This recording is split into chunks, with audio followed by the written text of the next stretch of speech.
The party, it's the year Front zipper pack.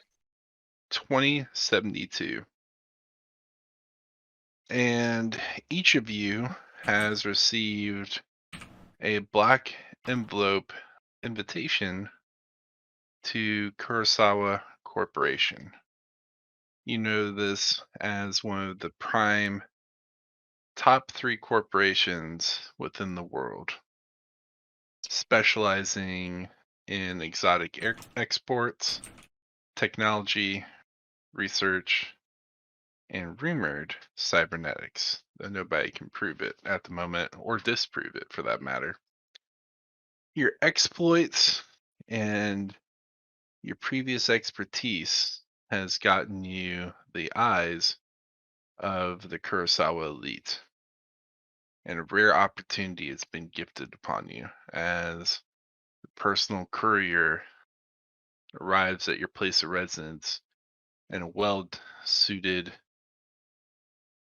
black suit with a glowing tie that seems to have runic Japanese kanji going down the tie that seems to glow and offer some sort of protective barrier for the wielder. The masked figure is wearing a helmet that seems to be reflective, almost like a metallic Mercury. 2 hands, he slowly lowers his head, presenting you the letter of invitation, sealed with the dark red wax of the Kurosawa emblem. The figure says nothing and disappears into the rain, leaving you with the invitation. And that is where the party has begun their adventure, as you're waiting in a very modern, white, sterile room with 6 folding chairs in a straight line. Each of you come in and pick a chair, but you see the door is perfectly flush with the wall that you entered, and when closed, it seems to be almost disappeared entirely. Quick question. Yes. As this is a business meetup, would we not be in our armor or gear? We'd just be in like regular professional business attire? That would be the case, yes. Okay. I mean, doesn't make a difference to me. For me. True. Right, it wouldn't make a difference. I'm wearing cloth today instead of leather. Right. But you can what take was- this what was the name? opportunity. I'm wearing dead plants instead of dead animals. What was the name of the organization that invited us? Kurosawa. Kurosawa Corporation. Their motto is future through progress, progress today. Kurosawa. Okay. So this opportunity, I need each of you to roll initiative. Just a flat D20? Yep, D20 plus dexterity. Oh shit, yeah. Awesome.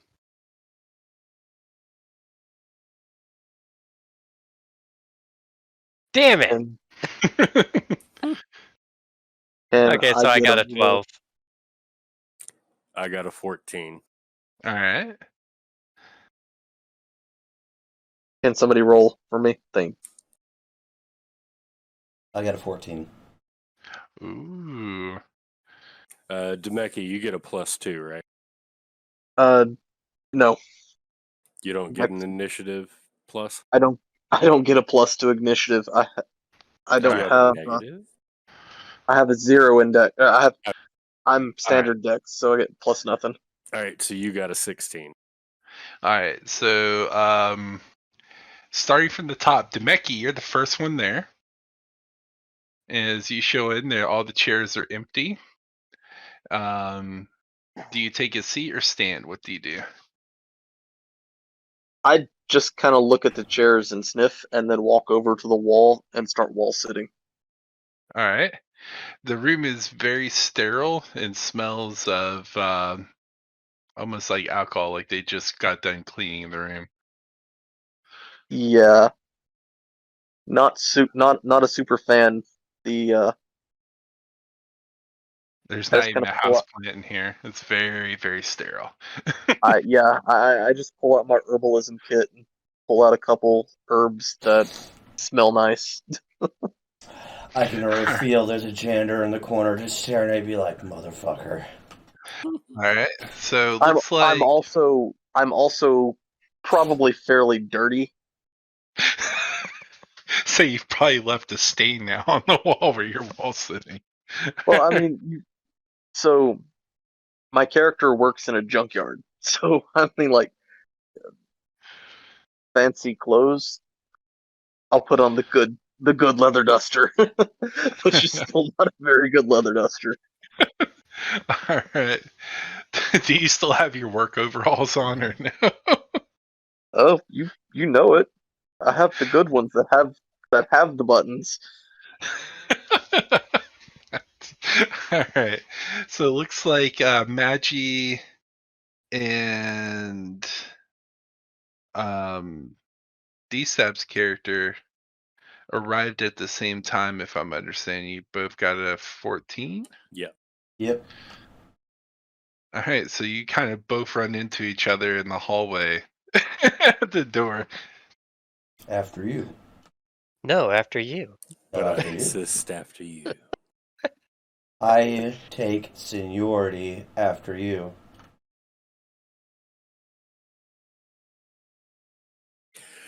I grab him by the scruff of his neck and shove him forward. No, I insist after you. I like to roll to counter that. Jesus. You just hear in the hallway, one of the guards that's standing outside has a small submachine gun hanging from a strap that's going around him, and Wow, that was a shit roll. he's wearing a black tuxedo with the same kind of mercury mask that covers his face. As you just hear him with his white glove holding up to his mouth, he goes and then points at the door. After you, Maggie. Yeah, apparently I got a cramp in my arm or some shit. So I you can't go to throw a fucking mage through a door. Something's wrong with me today. grab him, but really you more massage his shoulder than anything. A little He's bit. like, A this little is bit more. awkward, and brushes me off. A little bit more to the left. All right. We walk it. And lastly, the last person to arrive would be Darius. So, party, take a moment to kind of describe your characters and what you look like in order of initiative. So, Demeki, describe your character first to the party. Well, I've pretty much described myself for the most part, with the one exception. I have very bright orange hair, and I have a very large maple leaf stuck to my face, literally covering my face. There's two little holes in it that I'm looking through. It's kind of a mask. I will find a photo or I have a, I'll put a photo that is kind of an idea. Are you from the planet New Canada? No. Okay. Just thought I'd ask. Also, there's like soot and stuff all over me because you'll understand. So I doubt it. So the sterile room is definitely bothering you. Quite so. All right. So, Magi, go ahead and describe your character.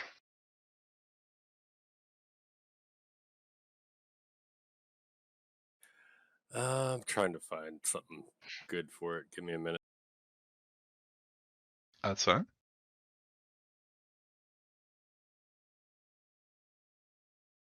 And so while we're waiting, Dstapp, if you want to describe your character, go for it.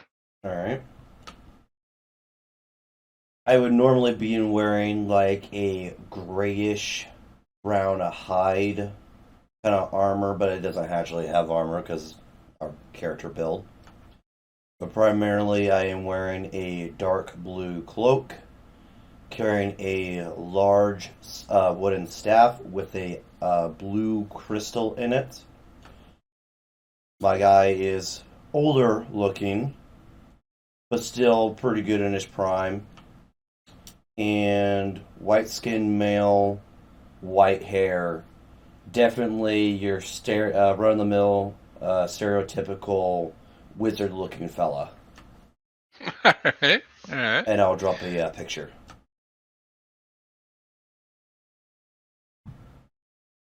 Awesome. Awesome. And his name is Uzar Umdorm.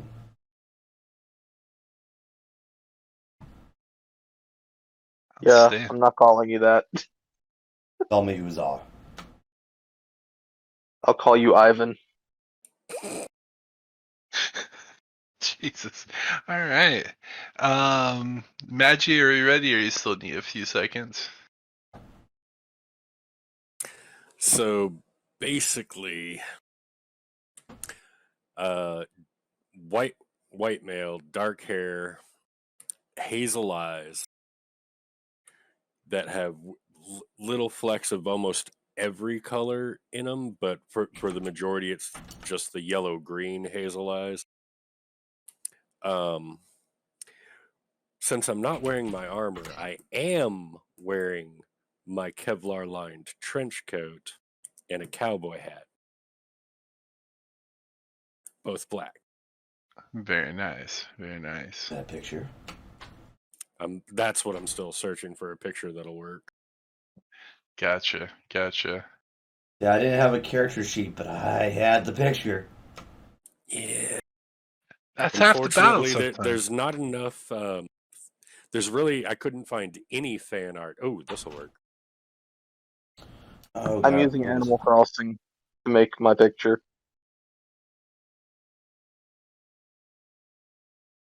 I remember the site that I use. It's not DeviantArt. They make a lot of D&D photos. Nice. Nice. Yeah, I figured that one looks pretty good. And what's I his think- name? Or you're not revealing the information yet? I think it's just a visual right now. We haven't actually started to introduce ourselves. Yeah, we haven't started talking yet. All right. All right. And Other than our little interaction. So last but not something in least. between these two pictures, basically. Probably more okay. that bottom one looks pretty decent for it, actually. But it's Kevlar lined. It's an armored leather coat. I just dig don't it. have my weapons. So I figured they'd frown on us bringing our weapons into the meeting. Yeah, that's definitely frowned upon in corporate environments. The staff stays with me. It's your walking stick. Hmm. You're old. There you go. Just pull a Gandalf. Honestly, you would probably definitely pass off with that. You wouldn't think none the wiser. Lastly but not least, redacted. Describe your character. My character is a brown-haired, kind of looks like he hasn't shaved in a couple of days, but he's wearing a black military uniform. Though none of you, well, actually, which one of you guys have a soldier background? That'd be me. And I'm wearing a military jumpsuit that's black under, as well as that trench coat. And my character knows a lot of history, so he would probably recognize it too. Probably not No. race and whatnot, but recognizes you're probably military. Yeah, that part's easy. It's a military style uniform, but just not any branch or unit that most people would recognize. But he's a 6'3", roughly 210-pound, bulky guy. Like built like a football player. Nice. He's wearing reflective aviators over his eyes, so you can't see what his eyes look like. But what you might notice is that even though it's a dress uniform, he's still wearing military combat boots that still has the big old serrated knife in its boot. And you also notice around the neck, you can see hints of uh, a nervous system interactive jumpsuit. Very nice. So the party, you have a few moments to interact with one another before someone enters the room. So I will leave that to y'all. I observe the room. Does anything stand out to me? One of the things that you notice is that the room is very comfortable, temperature controlled. You can attempt to roll persuasion, or not persuasion, but perception check to see if you notice anything out of the ordinary. Okay.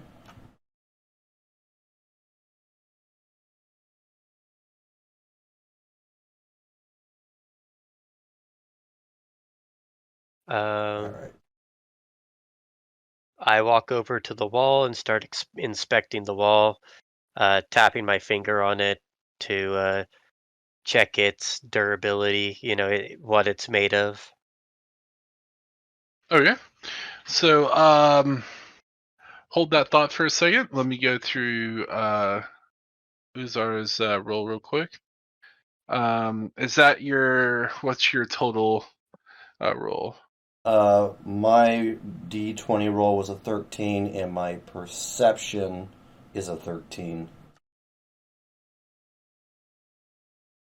I don't know how you would figure that out. Your modifier. Okay. You add your modifier. So I'm gonna go on a It'd limb be and a probably 0. say it's a 3. It's a 0 modifier, so it'd be a 13. All right. So question for a second. Actually, So correction, +1, 14. okay. So on your all right. So when I asked you earlier for your passive perception, you gave me 13. So do you have any proficiency in perception? I do not have a proficiency in perception. I was going What off of about the. investigation? My investigation is 17. So it sounds like your sheet might have given you some strange numbers. Yeah. Because that doesn't sound right at all. So basically for your skills Dstapp, it should be 0 is like kind of the starting number. Then you look at whatever your ability modifier is. So for perception, for example, you said you had a wisdom modifier of 1, right? It was a modifier of 1, yes. Okay, so whenever you're rolling a perception check, then it'd be die 20 plus 1, and that's your perception roll. So, Quick question. What if he yeah. does have proficiency in investigation? So I'd give him 2 points. So investigation's intelligence. So what's your intelligence modifier? My intelligence is the +2. That's the thing I selected. Yeah, and if you have investigation as a proficiency, you also get your +2 proficiency bonus, which would make it +4. Investigation is not by proficiency. It is Okay. history and arcane. Okay. Then you just get the +2. Yep. So in that case, He had a 15.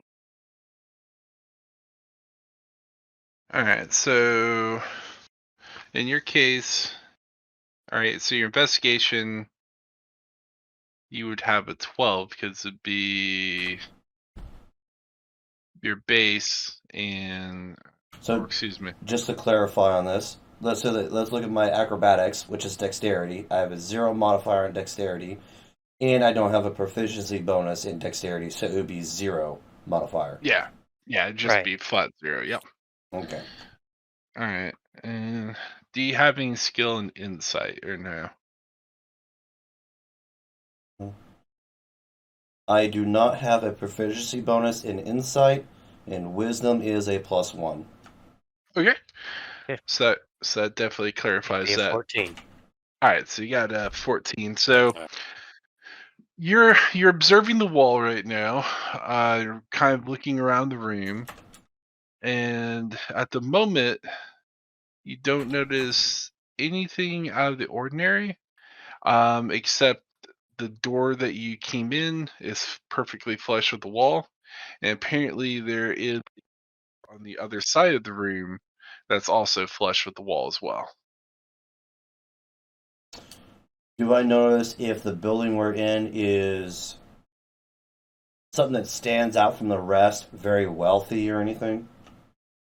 Oh yeah, you're at the Kurosawa corporate tower, so extremely wealthy.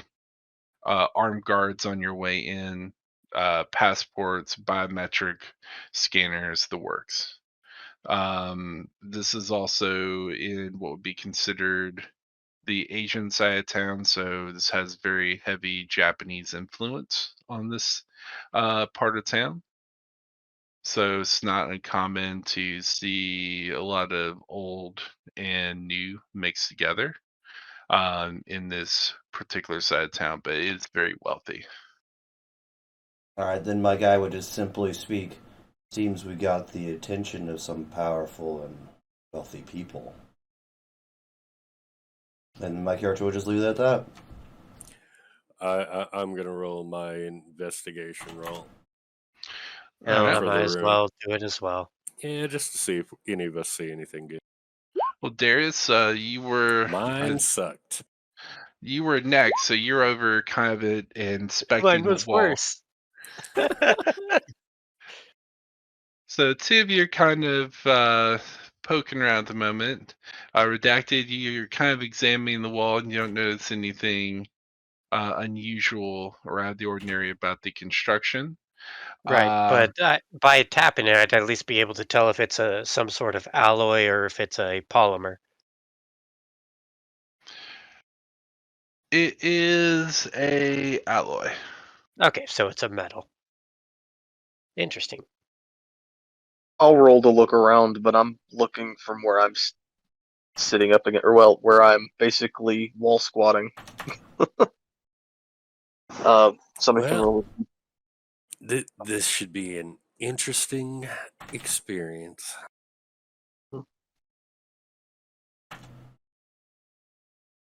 All right. Maggie, if you don't mind, roll for Demeki. I guess he's gonna be looking around as well. Add Right. 5 to it. And I'm going to take the Do seat. a +5 on a d20. Yep. You got a 21. Ooh. So, Demeki, as you start to look around the room, and you get this eerie feeling like somebody's watching you, and you walk over to what looks to be a plain wall, and you kind of stare at it for a moment, and you swear you're like, this feels different.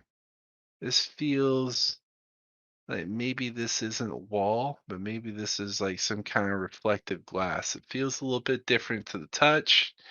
Um, and you have to really look at it to notice the fine difference in detail between the normal wall and this hidden window.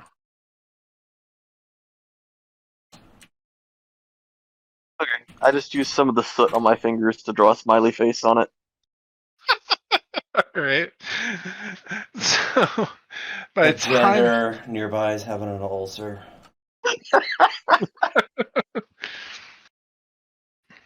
suddenly there's a click in the room, and the lights dim, and the door on the opposite end of the room opens. The chairs are facing in the direction of the opening door.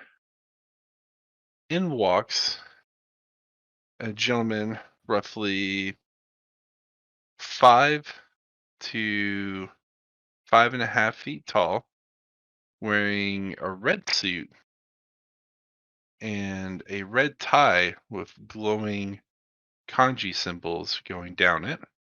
The I same stand up. Merkle style helmet. I've been standing the whole time. I never sat down. My guy kind of puts on a little bit of an act of struggling to stand up.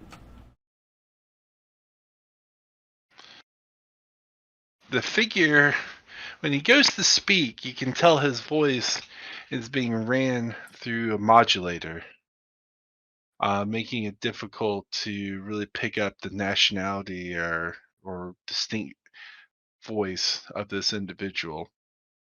As he extends his right arm with an open hand, you notice that his glove that he's wearing also is matching his suit, which is a red color as well. Welcome.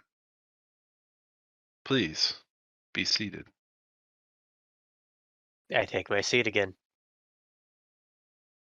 I find a seat. Guy, Well, yeah, they're all right there. my guy They're kind easy to of find. Take reluctantly. a seat. Damn it. Where do you take it? Fuck you. I look disdainfully at the seats and I just go back to wall squatting. You may take a seat. May I? Oh, good. I need to refurnish my new apartment. Of the earth would totally be like trying to put them in his pocket. Or yeah. I could see that. I could easily see that. My The guy, figure- I was gonna say, my guy didn't even like get all the way to stand up. Just kind of goes, "Oh, thank God," and sits back down. You're probably like a slight crack and creak for a moment, like oh. The figure is quiet for a moment as everyone settles into place, and then returns attention back to him as he goes, Almost everyone. almost everyone. He goes, allow me to welcome you to Kurosawa Corporation. I know you've probably heard many things about our organization. Some of them are true. Each of you possess a unique set of talents, skills, and abilities that surpass the average man. We are hopeful that with our guidance, you can go further. I propose to you each of a unique opportunity of growth, power, and prestige. If these things interest you, then we will continue. If this does not interest you, I'll offer you the door behind you. But know they'll be passing on the opportunity of a lifetime. And with that, he holds in his hand, his left hand, 4 blue pills. What is the Matrix?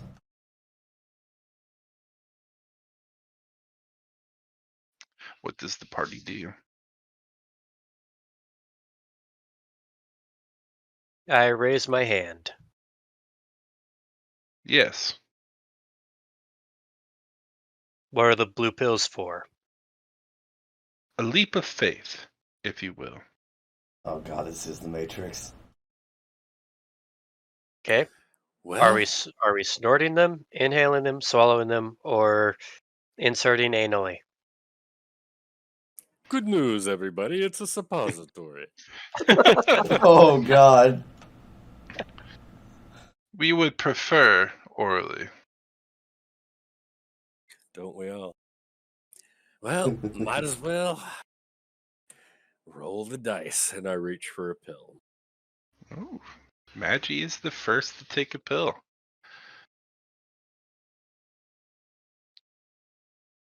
Who goes next? I'll go ahead and take one. All right. I'll reach for one, but I'm gonna use detect magic on it to see if there's anything out of the ordinary. Because obviously, I don't know anything about what quote unquote is going on. All right. So you start to try to channel the weave, and you're surprised you didn't notice this earlier. You feel as if the world is quiet in a way that you've never experienced. Almost Suppression field. in a horrific way. When you were a child, you remember seeing odd spirits and shapes and hearing strange sounds and hearing things that would normal kids didn't normally hear.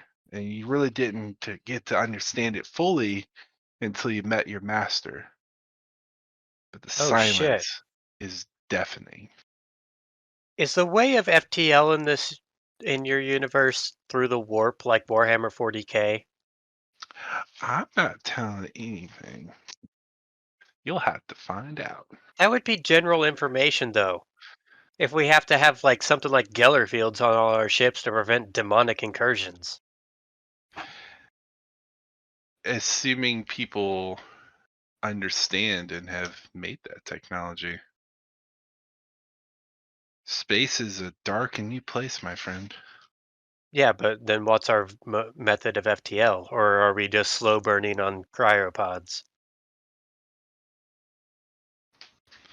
Well, for faster than light travel, you guys are essentially using the traditional method of folding space. Though there has been a few horror stories where people didn't necessarily arrive where they thought they did.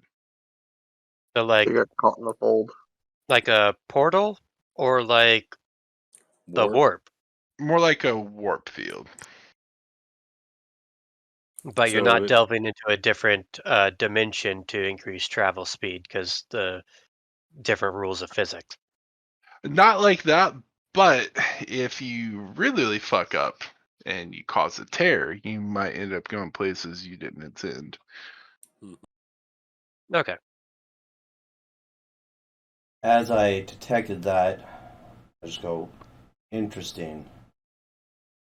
Well, nothing ventured, nothing gained. And I take the pill. Well That's the said. spirit. My guy just kind of looks at the pill, takes it, but does not put it in his mouth. He pulls out, because he's got that leaf on his face. He pulls out a little mortal pestle thing from his herbalism kit and starts grinding it up. Did you just snort it? My hand, So, I grind it up. My hand slides up under my mask without revealing anything about my face, and I just so as you're starting to reach for your mortal and pestle, and you're thinking in your mind, you're kind of playing this out, like, you know what, I'm gonna crush this up and I'm gonna fucking snort it. Roll a wisdom saving throw for me. D20 plus 3. Somebody, Yep. please. You got a 9. Oof. You hear a voice in your head, and it sounds almost as if it was clearly spoken, but you realize that no one else responds to it. So you're kind of almost thinking maybe you're the only person that heard this. But the Merkle figure kind of turns their head and looks at you and goes, orally, please. I insist. I just kind of.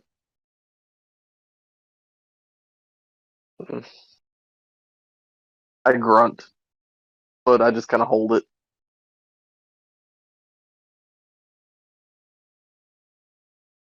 I've Alright.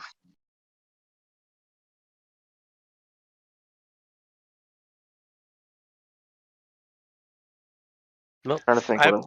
I put the Yeah. pill on my tongue and I take a flask of whiskey and down it. Alright. Very nice. Alright. So, Dstapp, you said you did take the pill, correct? Yes. I was doing the whole nothing ventured, nothing gained. That's right. That's right. So the room is just kind of deathly quiet as the figure is kind of just staring at you at the moment, Demeki.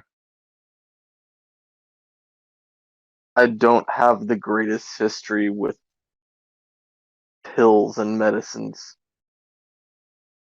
Is there not another way? I'm afraid not.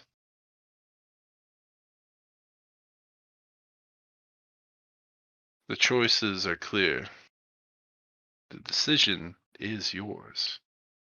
Remember that. I put it in my mouth, but I don't swallow. Alright. He never said I had to swallow.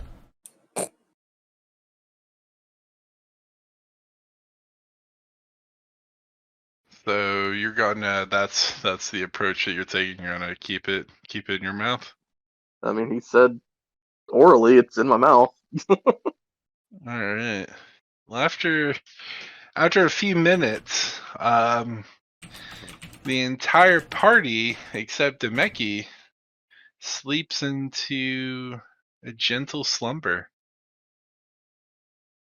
And you seem to be the only one awake at the moment as both doors open and figures wearing black suits and metallic masks walk in and are gently lifting the party from the chairs and taking them out of the room,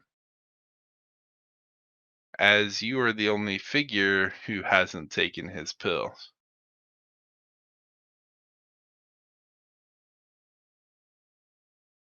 The red, as the guards leave, it seems to be only you and the red suit figure remaining. What do you do? I just kind of look at him for a minute. I'm like,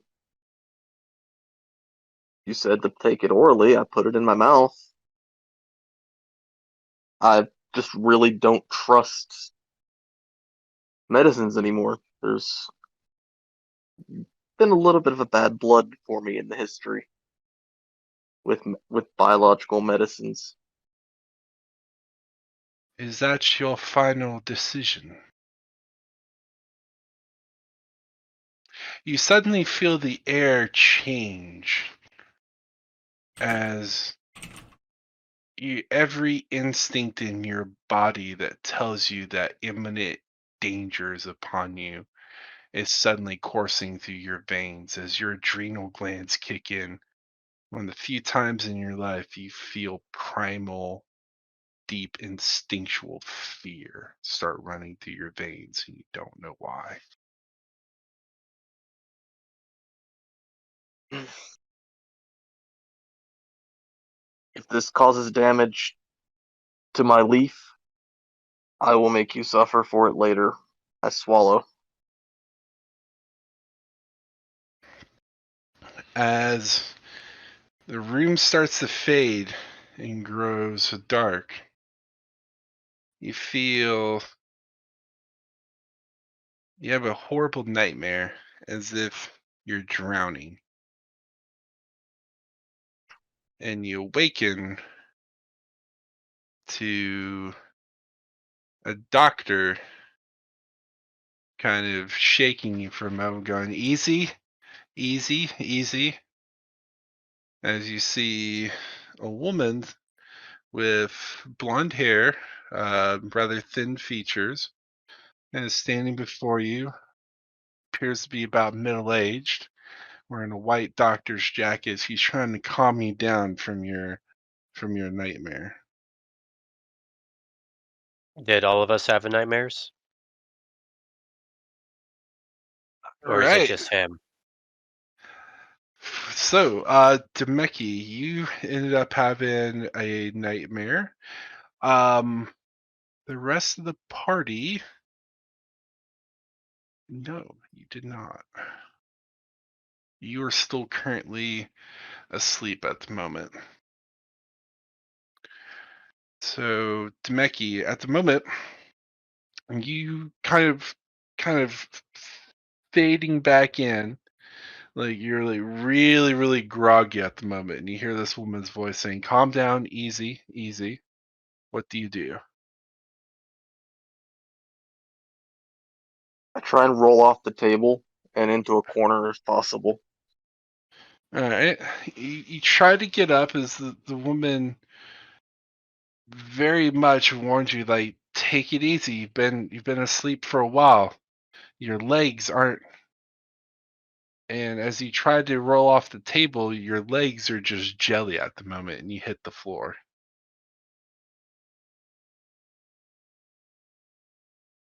What do you do?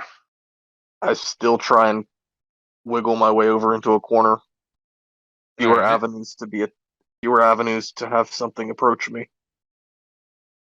So you kind of take a defensive position in the corner as you realize you're in a medical apron at the moment. And the doctor's kind of trying to come over and kneel down to try to calm you down. She goes, "Relax, relax. It's okay. No one's going to hurt you. I need to examine you. You've been in cryogenic stasis." I, I reach up to feel my face to see if the leaf is still there. Your leaf is still there. It's a little frosty, but it's still there.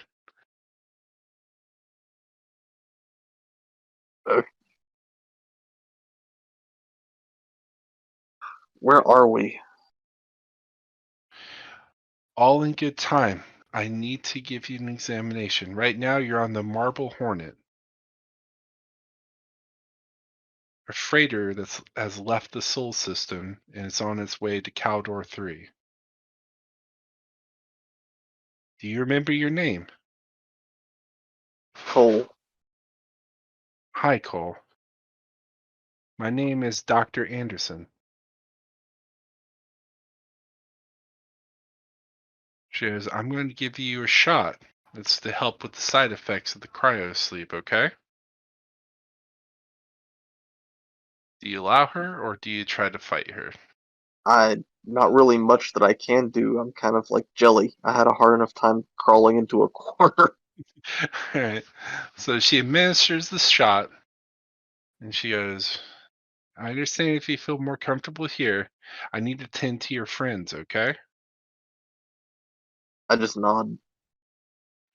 Alright. She gets up and she goes and makes her rounds and administers shots to each one of the party members, reviving them from their deep sleep.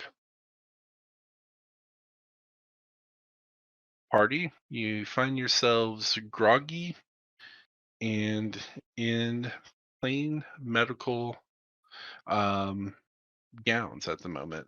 What do you do? Let's see. I'm going to roll for that.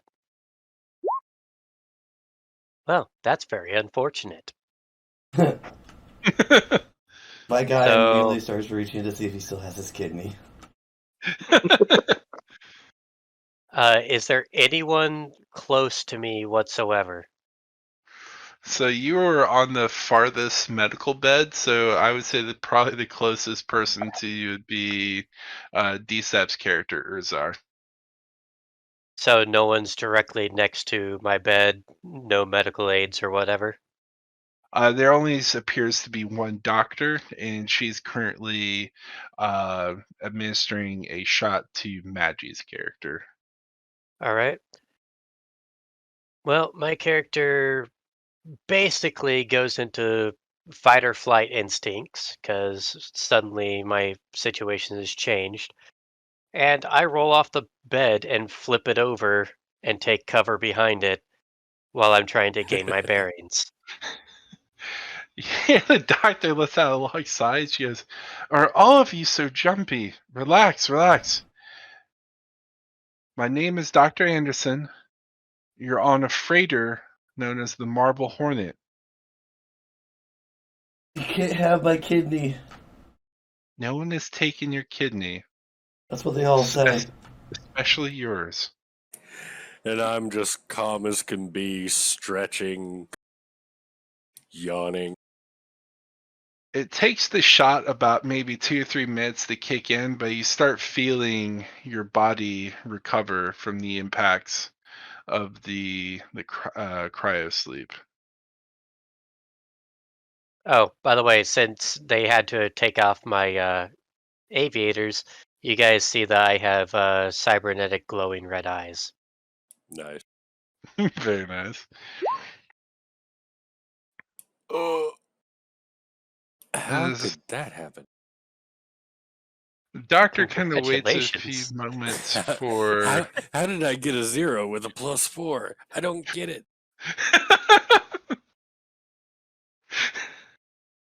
So I stand up after and brace myself against the table now that my adrenaline's already starting to wear off. And I ask, where is my uniform? I understand that you had possessions with you and things that you would need for the upcoming mission. All that's going to be returned to you shortly. Once I clear each of you that you're safe and sound from the trip, you'll meet with your crew member, Alexander, and he will explain a little bit more about what's going on, as well as they'll play the recorded message for you that'll give details on your operation. Sorry for the secrecy, but right now, unfortunately, there's a lot of insurgents within Kurosawa. So we needed to make sure that there was a certain degree of um, non-liability in sneaking you out of the tower and getting you off planet. So it's an extermination mission then. Yeah, I Not don't know how the brackets got turned on. I'm using the advanced dice roller and just hit roll the d20. Yeah, you got some weird calculations going on. I don't know how the fuck it's like. I don't know what's causing it to have those brackets. It's the less than 0 thing. See for sure what's up with the The only thing it has is less than and greater than. And so if I do Did you greater put than, it goes something to in 1. under target number? No, I did. advanced dice roller. Roll 1 d20 plus separate. Is it compounded? I did every roll so far tonight Oh, under compounded.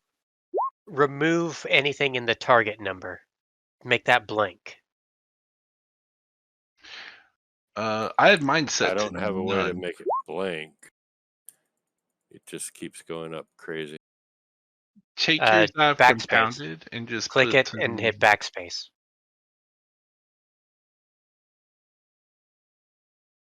Now try it.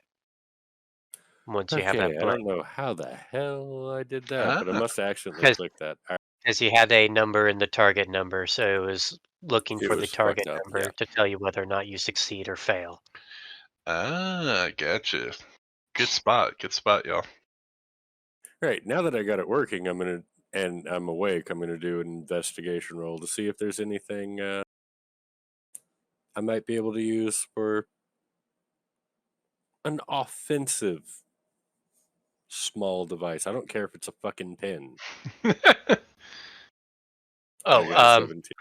I pick up and reset the fallen over bed and possible medical equipment that was knocked over due to said actions. Reset. Thankfully, the only thing you had to pick up was the table. They figured you might be a little bit antsy, so there wasn't any bedside trays or anything. So she's carrying literally on her what she needs right now. There was no IV drip or anything like that? At the moment, it was being administered through the actual table itself. So that's all kind of I guess Gotcha. the tubes and stuff are probably all over the place now, but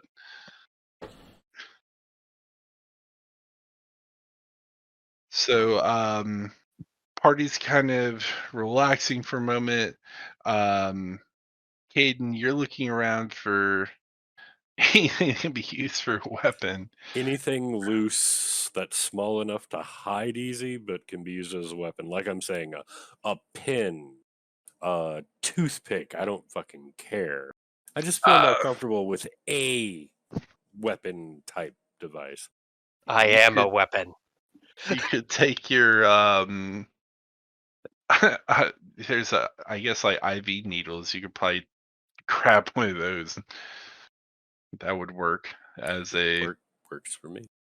Use those IV tubes and whatnot as garrotes if you need to. I also like that idea. yeah. Use the table as a shield or battering ram. I'm sitting over in the corner using produce flame to kind of heat the leaf up a little bit. So I hope somebody took the liberty of bringing us equipment since they took us without our gear. So Anderson, she kind of looks over the party and goes, I understand you have a lot of concerns. She goes, let me do a quick scan and then we'll get your questions answered. So he goes over and takes one for medical devices, kind of looks like the equivalent of like a tricorder from Star Trek as she goes down the line and basically just kind of scans everybody's vitals and makes sure that everyone is okay from the cryosleep. Assuming nobody resists at this point, then she's able to complete this rather quickly. No, no resistance. Just an apology as she passed about the mess. She goes, I understand. This isn't my first voyage. Um, though I've never had anyone get in a corner like his cat, though. She looks at Demeki's character with the ball of fire there. I She do goes, make a suggestion about adding uh, shackles and restraints to the bed to prevent possible injury in the future. well, we used to do that, and we found that left a bitter taste in some of our clients' mouths. So, Better a damned if bitter you. taste than a dead body. Uh, Cole would probably be dead if he had been chained to that table.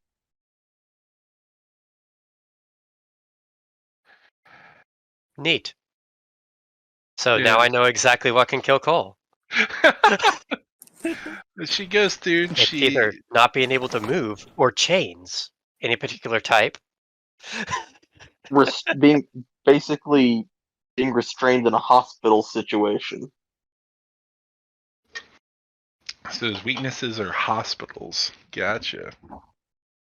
Distrust of medical facilities. The door Distrust opens. doesn't mean death, though. I'm distrustful of governments and taxes, but they don't kill me He's saying yet. basically his character would have had an aneurysm from the fucking anxiety attack that he got. Well, there's a reason. So the door opens and you're, hey, Doc, how's our guest? And the doctor just kind of shakes her head for a moment and goes, lively as ever. And the person who enters, you see a rather heavy set, deeply tanned individual with black hair wearing a bright orange jumper that has different grease spots here and there all over his jumpsuit. And around his belt looks to be various mechanical tools. You probably guess that he's maybe an engineer or mechanic aboard this vessel. As he looks to be about a week without a shave. And you see about a half spent pack of smokes that's on his left arm, where he's kind of rolled the jumper sleeve up and is kind of using that as like a little holder for his pack of smokes. Ah, Vietnam style. Got it. Yep. As he goes to light up, the doctor just kind of takes out of his mouth and shakes his head. And he's like, killing me, Doc. Come on. And she goes, maybe in your she's like, maybe you're within the rest of the ship, but not here. Fine, fine. Welcome. Did you guys get a good sleep? How you feeling? Disoriented, somewhat groggy. Do continue. I'm still checking my body to see if there's any missing parts. Yeah, I remember my first cryo sleep. And Not my Nothing. first. Definitely won't be my last. Yep, it's been a couple. So sorry for the secrecy, but there's a lot of ears nowadays. But we're safe to speak here. So my name is Alexander Lang. I'm the chief engineer on the Marble Hornet, and I'm here to help get you up to operational capacity. So each of you have been selected by Kurosawa to help out in endeavors not only at home but abroad. So think of this as a introduction or trial. Should you perform well, this ship will be unlocked and be your method of being able to not only act within the interest of Kurosawa, but as an investment for the future. Or if things don't go well, then we'll make sure that your body's getting sent back home and you have a proper burial. That's the life of a mercenary, right? Standard, yeah. Yes. So right now, the ship is on autopilot. We can do a couple of command inputs and do a couple of changes, but for the most part, home office is really running the ship until y'all pass the trial. Kyle? Once the trial's been passed, the Marble Hornet will be yours to operate. While she may be a humble freighter, that's only on the outside. Kurosawa has done a great job of stripping down the civilian parts, and adding some pretty nice hardware in here to defend ourselves. But we need to go under the guise of a freighter, as unfortunately the path between Seoul and our destination has been littered with pirates as of late. Anyone who sees a Kurosawa trader, a vessel, or anything like that thinks that it's a fun and easy target for some tech or money or information. So the more low key we can get, the better. Then what is our current defensive options? Well, I'm glad you asked that, as he kind of beams with pride. He goes, this bad boy's equipped with 2 light anti-fighter cannons, as well as we also have access to a concussion missile launcher. We also have a tractor beam in case, and with somebody who's skilled in operating it, probably keep a small fighter or enemy ship locked in place while we shoot at it. I've seen some pretty interesting stuff over the years. So But we there have is some room for anti-fighter, improvement. but we don't really have anything other than for anti-ship. Oh yeah, you're not going to go up against a frigate in this thing, but it does have very quick engine, so it'll get us out of harm's reach quickly. Do we have any strike craft? Any shuttles, dropships, drop As- pods? well, this is what would be considered a medium class ship, so you can actually land planet side in this thing. The length of it's about 114 feet in length. All right.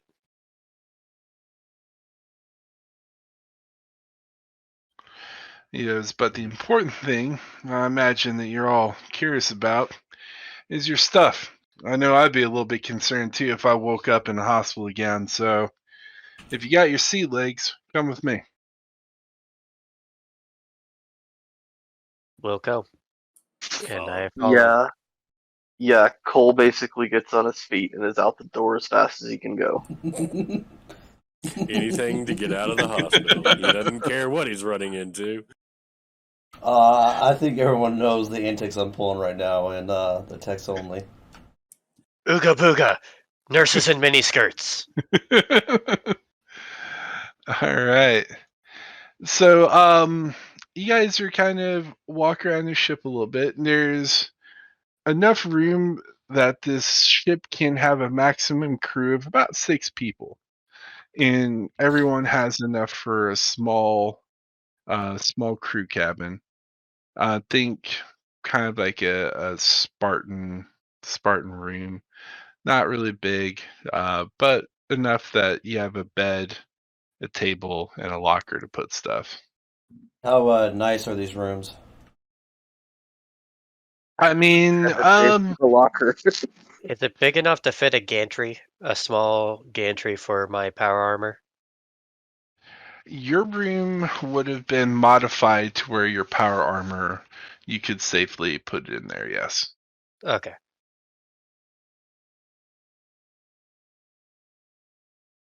But as far as size goes, some of the amenities that you'll basically have aboard this ship, you'll have your own personal bedroom. It is capable of a external docking, so it does have a docking hatch. Does have access to escape pods. There's a small rec room, so place that you can sit down, lift weights, play games, stuff like that. And there's also a mechanic shop And is it as clean? well. It's used, but it's operational. Mm. It's a lived-in freighter. Probably as far as size and dimensions, the easiest thing that I can probably equate this freighter to is think of kind of like the Millennium Falcon almost, as far as size and dimensions go. So what he's saying is it wouldn't quite pass a white glove inspection, but it looks all right. Yeah, It's that's a not great like way to put it. filthy, but there'll be a little bit of dust here and there. So would you say it's smaller than a Carrack? Yeah, definitely smaller than a Carrack. And Cole is quickly accumulating as much of the grime as he can. It's a good thing I took that piloting skill. Yeah, I took piloting skill as well. Yeah. Well, that's Alright. why I posted the picture of the old man and buttons and dials. He doesn't have a clue what's going on. So as you enter the rec room, the table that's used for various holographic games and messaging suddenly comes to life as the doctor and the chief engineer are kind of waiting in the corner as you see a holographic image of the red suited man standing before you. As he goes, I thank you for taking this leap of faith. I hope that the trap, or excuse me, wrong Trap? word. Trap? I hope the trip that you took did not leave you ill-fated or in ill fortune. It's a trap. Is this foreshadow? Sorry, slip the tongue, guys. Don't think anything of it. Yes, You're not going to live down that slip of tongue, though. No. I'm fully aware of that. Fully aware of that. But he thanks you for taking this leap of faith, and that he shows each member's name and like a picture beside them, and then a holographic balance shows up. And first, each of your accounts has now been increased by 100 credits. He goes, I hope to show that acts of good faith are rewarded, and that we continue our mutual agreement. But I'm pretty Yay, I can now afford a single meal at Hardee's. sure. No. Space Hardies. Ooh, Carl Jr.'s all right. Getting fancy. We get the actual crispy hash browns. Ooh, okay, that That's has me worth it. sold. Worth it. I have a religious distaste of both of them, so They actually give you the soda without the ice, without asking. Oh man. Yeah, this is real high level quality food. Oh god, this It's 60% real meat. Dstapp. Here's your it's a trap meme. Yep. This one's even better than the last. Oh Oh god. God. It's a trap. It's a trap. The thing is that you could totally tell it's a guy just by the shoulders. Oh yeah. The But shoulder to hip ratio. But the thing is, if you're at a party that is that wild, more than likely they're too drunk to know the difference. That's Until fair. they see the facial hair. There's some people that get so drunk that they don't even, Yeah. see that. They say these hips don't lie, but apparently those are telling a story. All right. So you notice your balances increase. And he goes, the reason I have you all out here is that you're on the border of the Caldor system. There, on the moon of Caldor 3, we have a production plant there that has stopped entirely. We've now got communication from the data center, and research and progress coming from this data center has stopped entirely. This is an extremely important asset to Kurosawa Corporation, and we must ensure that production is returned online by any means possible. Though due to the sensitive nature, I cannot discuss what the facility is being used for or what entirely we are researching. Well, Should that's going to you be a problem because if I don't know what sort of materials are on site, I might choose the wrong type of equipment and could cause an explosion, causing damage. I would request that during this operation that no explosives be authorized until you've spoken with Overseer Stinton, who's in charge of the colony. Should there be an emergency or issue, the Overseer will be in charge of getting this taken care of and as quickly as possible. I would make it your primary objective to get in touch with him, and he would be your commanding CEO until this issue is resolved.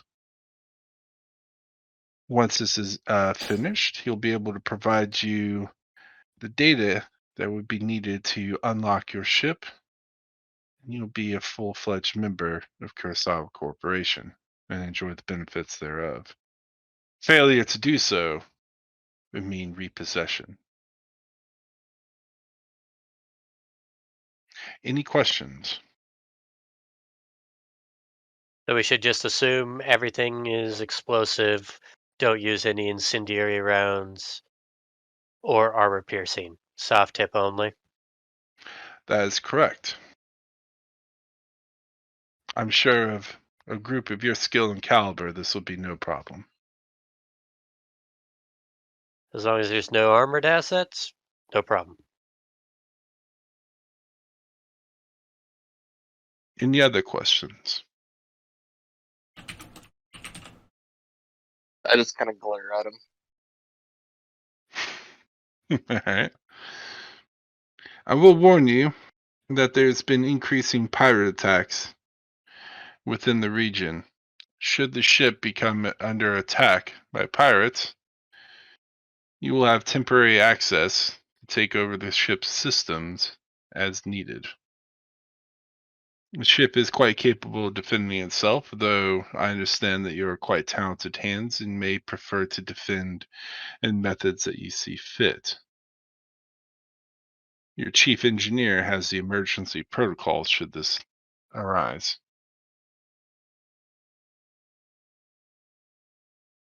I look forward to your report.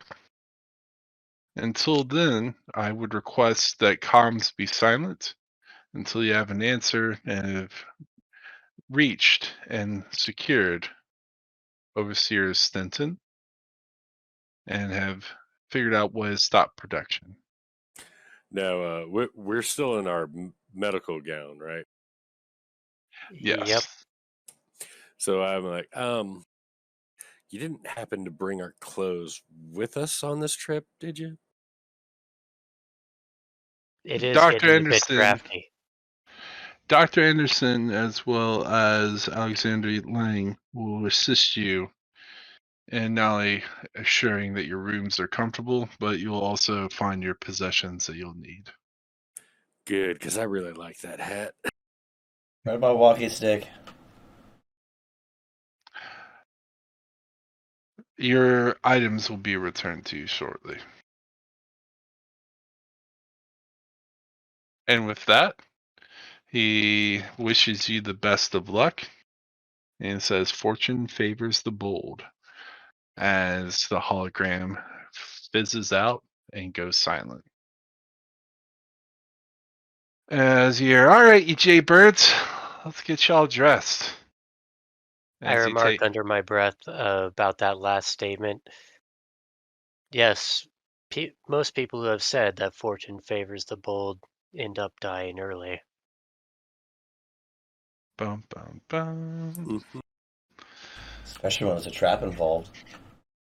I don't know anything about a trap.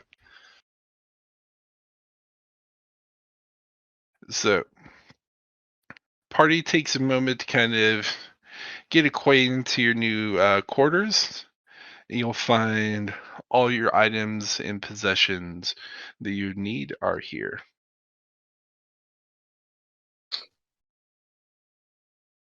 Definitely get dressed. After everyone's dressed, you start smelling the smells of food. Did they And launder our clothes? I your smell. your clothes were cleaned. I start twitching really bad.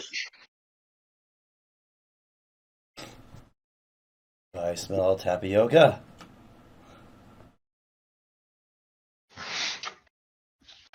So when you finish dressing, or even arming yourself if you so choose, what does the party do? Does anyone go investigate this strange smell of food?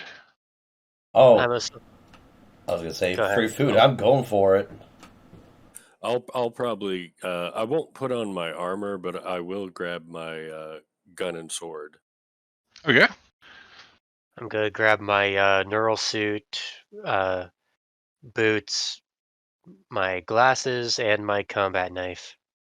All right.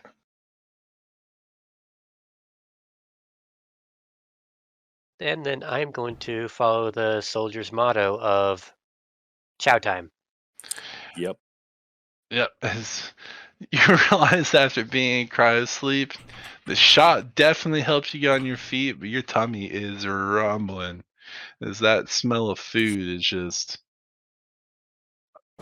awakening your stomach. It is growling. That's probably what Yeah. everyone will see by the time they get there. I'm already there. They go after the food. I go to find the grimiest part of the ship and cast Good Berry. You're quick for an old man, so y'all didn't I'm not an realize old man. that old man's just like already at the table getting ready to eat. Well, So Have you watched how old people behave? Slow as fuck, but when food's involved, boom, they're gone. the old man shuffle. Yeah, man.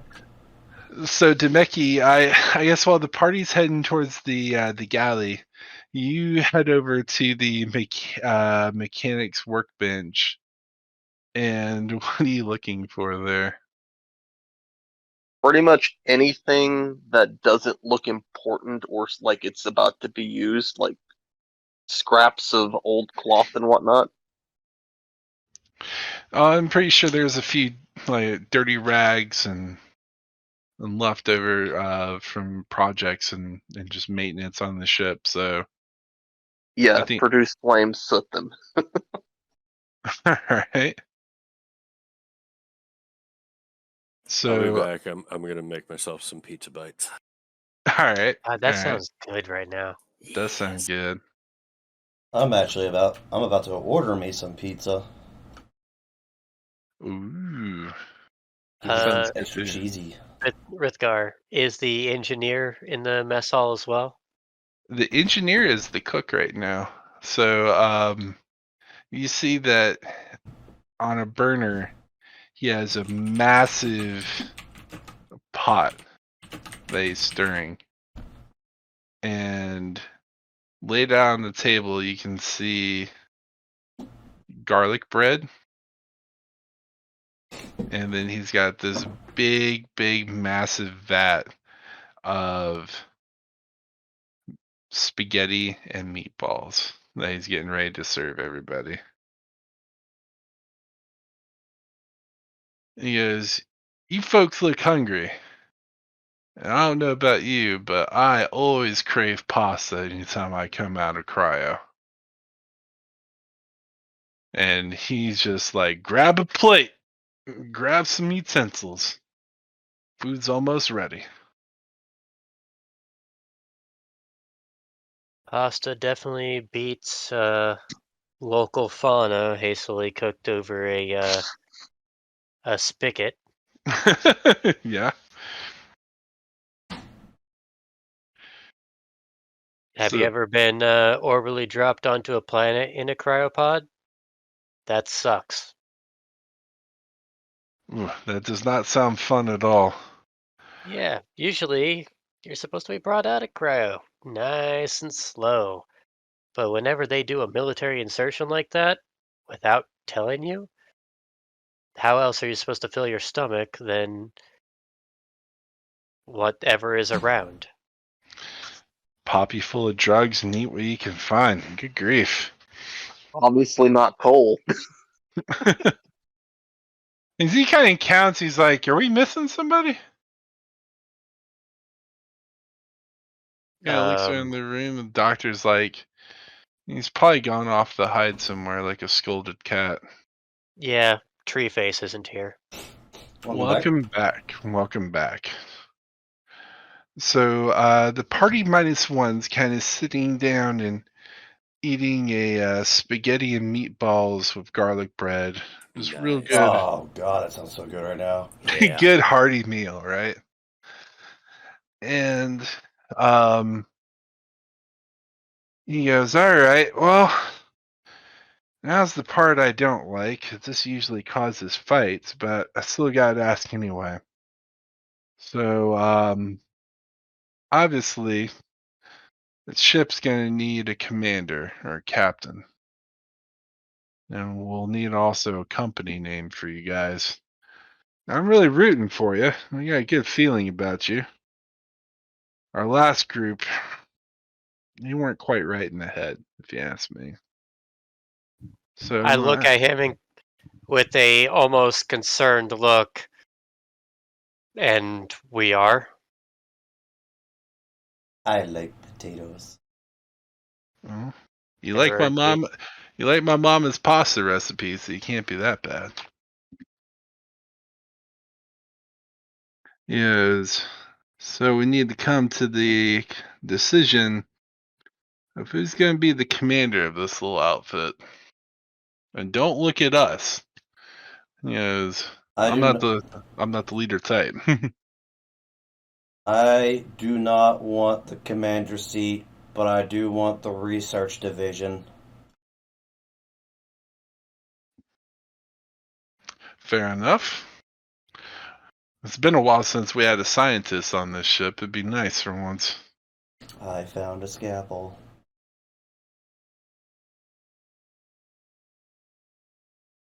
Well, that's not good. Mental note. As long as they're Mad better, scientist. Got it. as long as they're better at using it than they are at swimming. Jesus.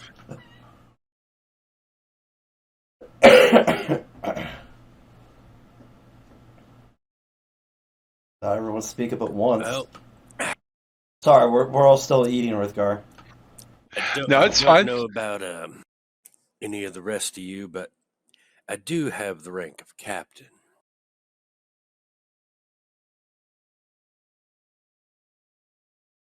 Well, if no one's opposed.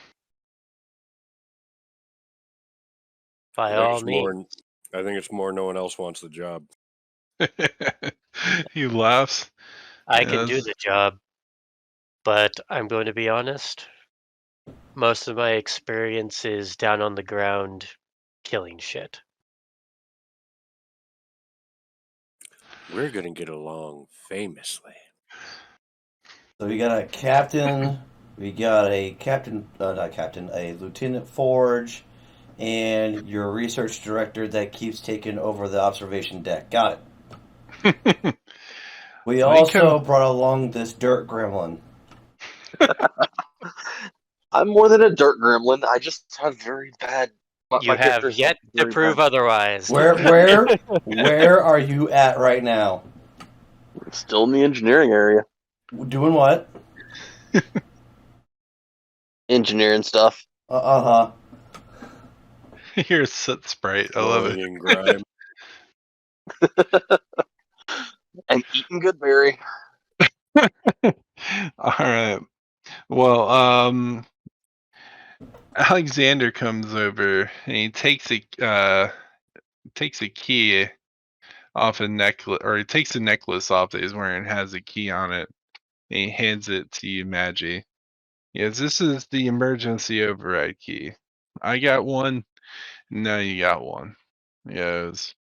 In case we get attacked or anything happens, between the two of us, we'll go to the command deck and we can take control of the ship from there. Otherwise, we're going to be on autopilot to our destination.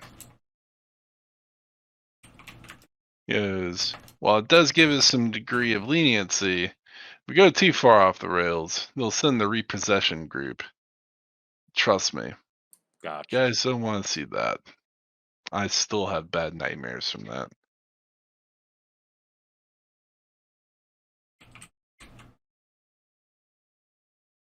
So I'll put the chain around my neck or whatever. All right. And for the most part, that's really the main topic of conversation that you wanted to cover. Is you guys get to enjoy a very, very hearty meal and just kind of take a moment to kind of decompress and process the events of what happened. In the meantime, while you guys are doing that, Demeki, what are you working on at the moment? Well, I've got a little metal container full of soot, but I'm also sitting there using, since I'm familiar with machinery and stuff, having worked in a junkyard, I'm actually doing basic maintenance and like oiling things All right. as necessary. I'm basically doing support stuff in there, just trying to. I feel more comfortable in that particular location. All right.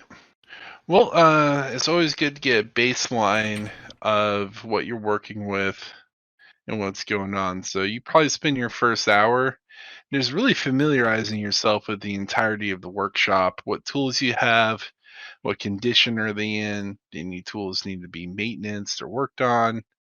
You also find the kind of working computer that has the maintenance schedule, so you can kind of see the upcoming rotations and tasks that are due as well. And you can see where Alexander signs off on each task as he completes it. So there are a couple upcoming tasks that, if you wanted to, you could go ahead and grab some tools from the shop and go ahead and begin working on them. Okay. All right, and the first one is going to be calibrating the left hydraulic landing gear strut, and just making sure that's properly maintained and operating. The ship does have EVA suits that should anyone need to go outside the ship, but from what you can see, everything that you need to access would be all internal. Okay. I'm yeah. personally attacking Demeki right now. Yeah, I realize that. I'm not quite Mole. I'm not. I'm nowhere near as Mole would view himself as far more charismatic. Cole is not very chit chatty. But yeah, I go to work on that maintenance strut. All right, and you kind of get lost in your work for the next couple of hours. I gotta get my pizza. All right.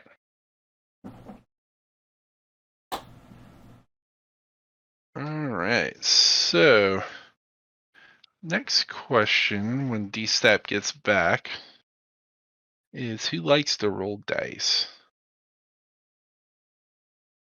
What Who do you need feels to roll dice for? who feels considerably lucky? Anyone can roll dice, so what do you need? I would need a die 100, please. D100? Alright. Any modifiers? Nope, just pure D100. 86. Thank you. I appreciate it. Yeah. All right, and I'll wait for DSAP to get back before we continue.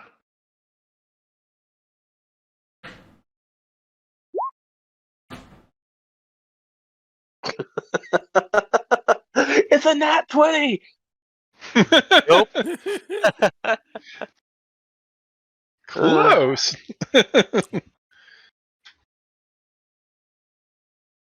It's a 20. Not so neutral, though. I mean, he rolled it. No modifiers. It's a natural. Kinda. Yeah, I mean, Yeah. he has a point. Yeah. Yeah.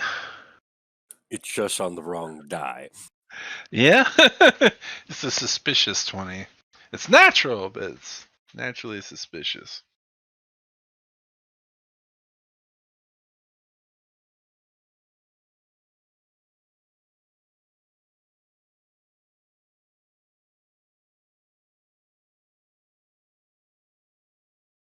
The entire time that I'm working on that strut, I'm muttering about needing plants.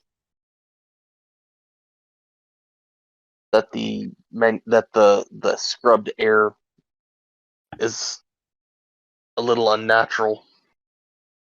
You Too need to make stale. Quite. you can make like a little botanist room, which would be really cool. Like, I could see like your character like trimming a bonsai tree. You could work on doing the setup that they had on the ship on the Expanse. They Oh they got yeah. specific plants to help not only produce more oxygen, but to help keep the oxygen clean. That would be awesome. In submarines, they have filters that filter out the carbon dioxide, and then if they ever are running low on oxygen, uh, they have oxygen candles that they can burn. Nice. That's pretty cool. I did not know that.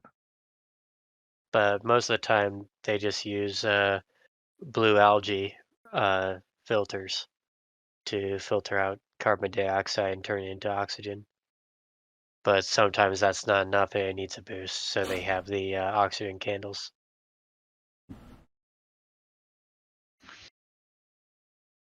Good to know.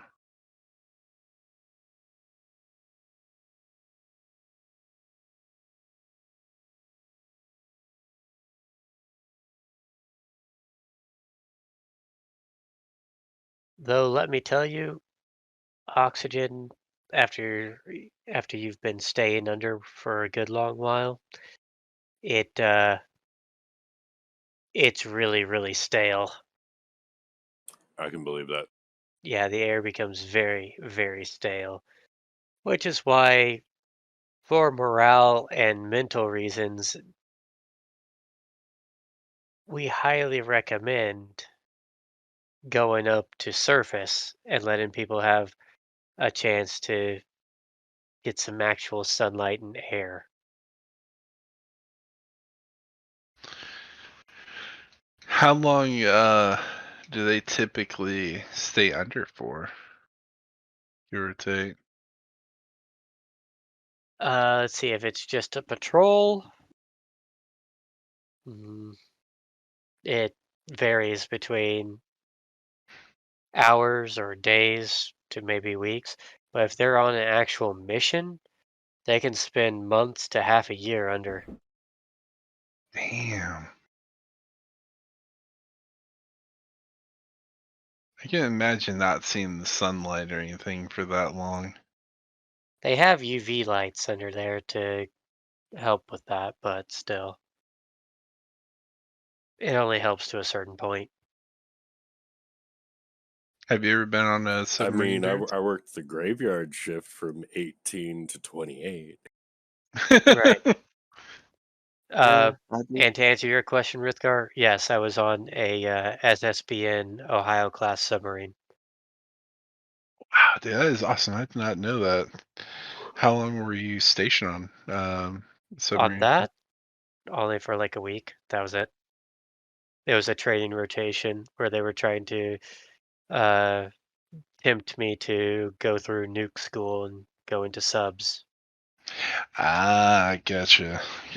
So I did training on board that for a week, and let me tell you, that was some of the best sleep I've ever had while I was underneath that. Really? Yeah, despite sleeping right next to the nuclear launch tubes. So, like, literally, there were nukes less than like 4 feet away from me while I was But sleeping. I mean, I've known a lot of friends. Like I used to do it when I was younger. I slept with a katana under my pillow. But if you got to sleep with a nuke under your pillow, whatever makes you feel comfy. Right? It's because, quite literally, it was like the white noise, the dull hum of the air system and the engines. Every now and then, the creaking of the hull, like not like groaning, but just slight pressure changes. Yeah. For whatever reason, it just either that or I was completely exhausted, one or the other. But it was some of the best sleep I've ever had. How long are your ships typically on a ship like that? Let's see, because we were training, I'm back. our shifts were sporadic, completely sporadic. You don't know what time it is. You sleep, and then whenever you wake up, you report in. At least for us trainees, it was like that. Um, Generally, we shadowed someone for different jobs throughout the entire thing. Uh, on the second deck around the nuke tubes, they basically have a small like walkway. It's supposed to be for maintenance access, but it's Mhm. wide enough and slightly tall enough that you can use it for a small running track. So we would do PT on that. Oh wow. Um, And like, what was like showering or even bathroom like on a sub? well, you anytime you got sweaty or dirty from anything like that, you showered, but you took cold showers because the hot water was a it was a commodity, you limited commodity. Mm. They had plenty of regular water, but know, not much in the way of hot water to spare. I wonder if there was anybody who had access to the kitchen and they just slightly, warmed up the water and stove and just started taking hot rag baths.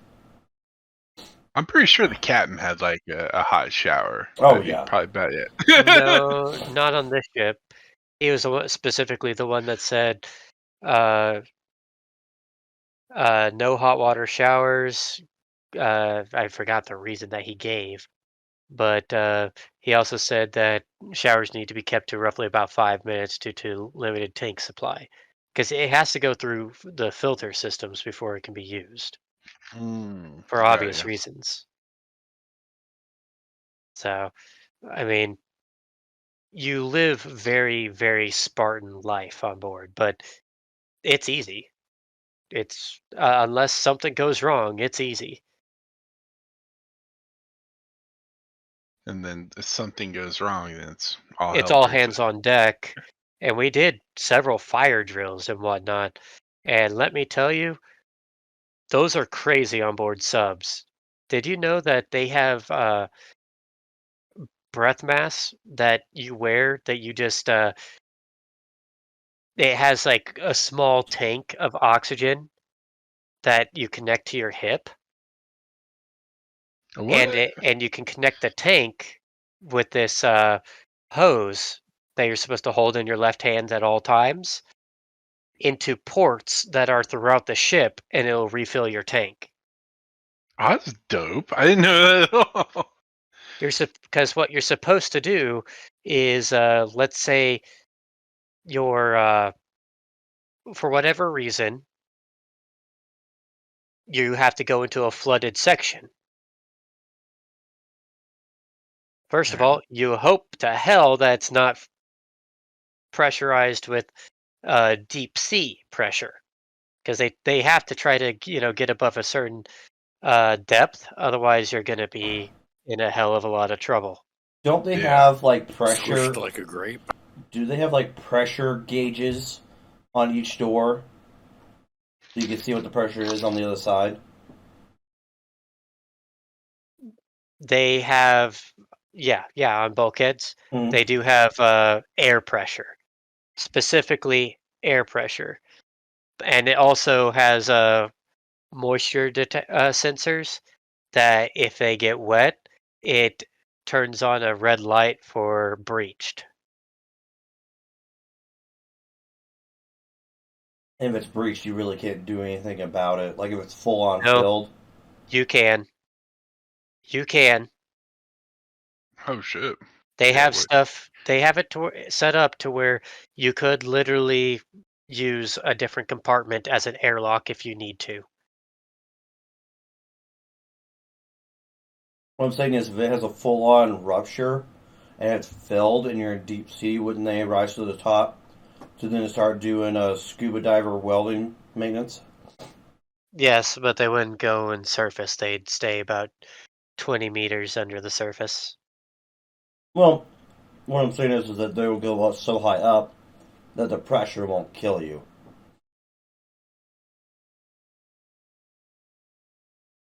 Right. That's pretty wild. But What? like during fire drills, you are quite literally you create a human chain down the entire all the corridors, and you just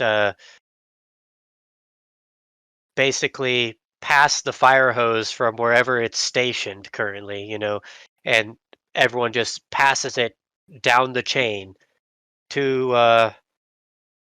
the person at the end who is the first three people are the only guys actually in fire retardant gear, because those are the guys that have to go to any one of the damage control lockers and gear up in the heat resistant gear. Oh wow. And quite literally, all they do is they pass it down, and then they stand on it. And once it's in position, the first guy just gives a thumbs up, and they pass that thumbs up down the entire line. Guy at the back turns on the water, and everyone just tries to hold it as steady as they can to keep it from crushing people against bulkheads. Whipping around. Yeah, and then they fight the fire. That is cool. Now, question: do they fight the fire with their own water supply, or is it like a valve that basically is the ocean will be our water? Depends on how bad, because we have specific anti-fire water for chemical and metal spills, like metal fires, Yeah. and it has uh, a solvent mixed in with the water that foams up and blocks out oxygen supply from getting to the fire. But and then water dissolves that. Um, but if it's a massive fire, they where the solvent isn't going to be enough, they will literally just take directly from the ocean and turn on the bilges to help keep the water out, to deal with the overflow of water.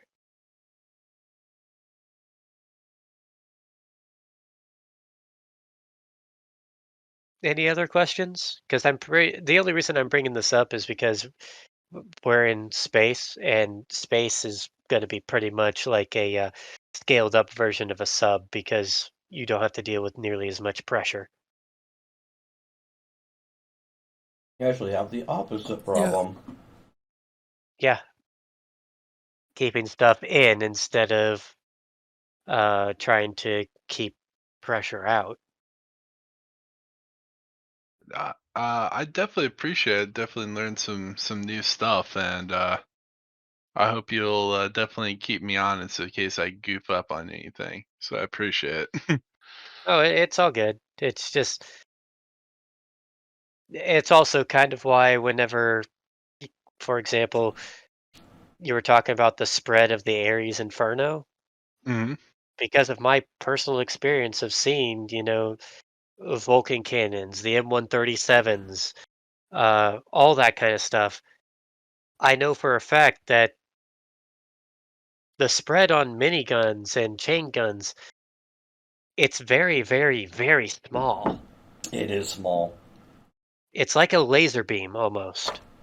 Oh wow. With a minute spread, and when the spread actually becomes a problem, we're talking about like 1,000 yards and increasing. But it's only Three, like, but it's like spreading by, I want to say maybe 12 inches every 1,000 yards. roughly, it's about 3 inches dispersion every 300 meters or so. Oh yeah, gotcha. I think the problem that people are having with the Aries, and I'll kind of close this out and get us back to game. But I think the problem people are having with the Aries is that at 1,500 kilometers, the spread was so far out that it was just causing it to be grossly inaccurate. And 2,000 to 2,500, you basically couldn't hit your target. I'm sorry, but the A10 Warthog at roughly about, I want to say 1.5 kilometers, is able to zero in on a tank and annihilate it with very little in the way of chance of collateral damage.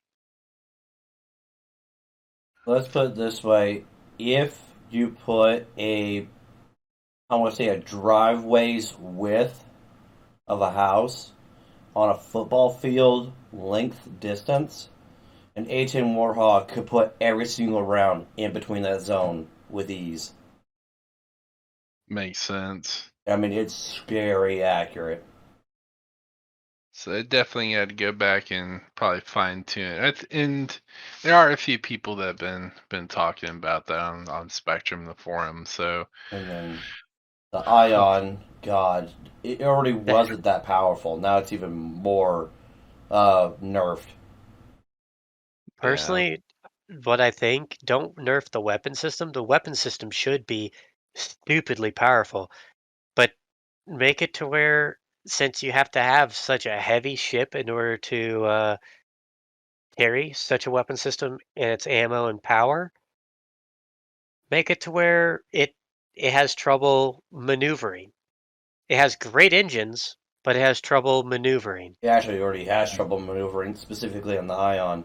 What they should do is way buff up its damage potential, but have a charge requirement to fire it. So instead of just a click and boom, it fires, you click and hold and it goes, and then it fires. That'd work. for me personally, I'm okay with it firing and it being like a slow, powerful shot. And I think the perfect way to balance is that light ships, they're agile. They might be able to dodge a shot like that. That's the Obviously, if they're asleep at the sticks, they're gonna get hit and adios. Yeah. But the problem is that they aren't sleep at the stick, but they think they could face tank that kind of shit and walk away. And that's where I have It's a like they've pro. never played War Thunder and know not to go head to head with an IL-2. But to kind of get us back on track. So after dinner, um, Lang, your chief engineer, decides to take you just on a kind of a quick tour of the ship, showing you each department, where the weapon systems are, emergency medical supplies, emergency oxygen, your spacesuits, in case you need the EVA outside the ship. And you guys just kind of do a quick tour of the vessel um, before. At that point, he says that you guys are pretty much good for the day, and that you're free to kind of pursue any activities that you so wish. There's a rec room, or if you just want to spend time in the bunk or whatever, your time is yours. Well, I'm going to go ahead and take stock of my equipment and unbox all my belongings that have been placed in my room and set it up. Yeah, I would probably do the same kind of thing and then go check out the rec room because I'm sure we slept pretty well getting here. All right. So the party kind of eases into their activities as you're working on the front strut. The engineer kind of brings you a sealed container, Cole, and he sets it down. He has like a little thermos there. He goes, "Why don't you take a break for a moment? Get some grub."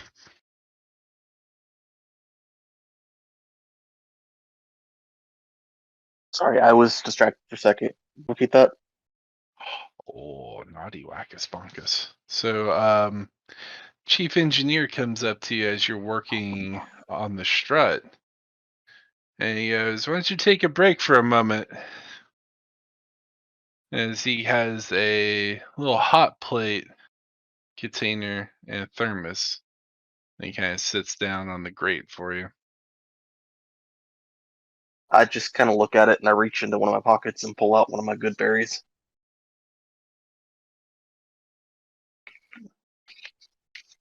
Yes.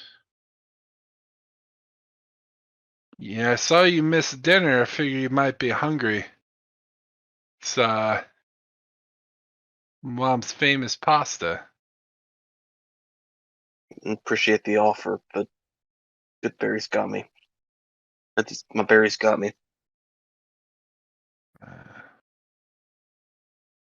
all right, what you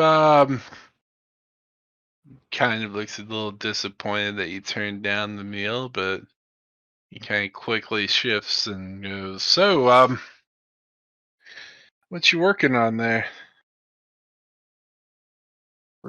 Ship had maintenance. I So, figured I fellow would. gearhead, huh?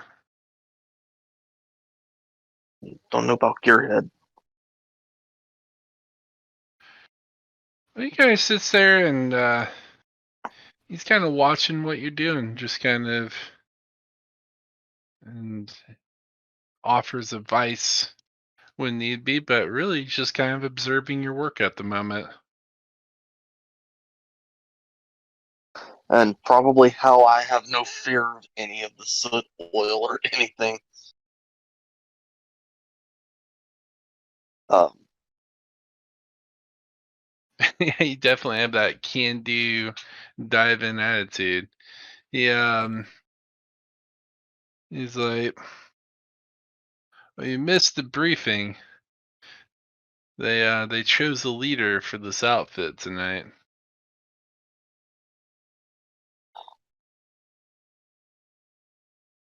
doesn't matter. Didn't want to be the leader. I'll do what I need to do. He Just kind kind of of out.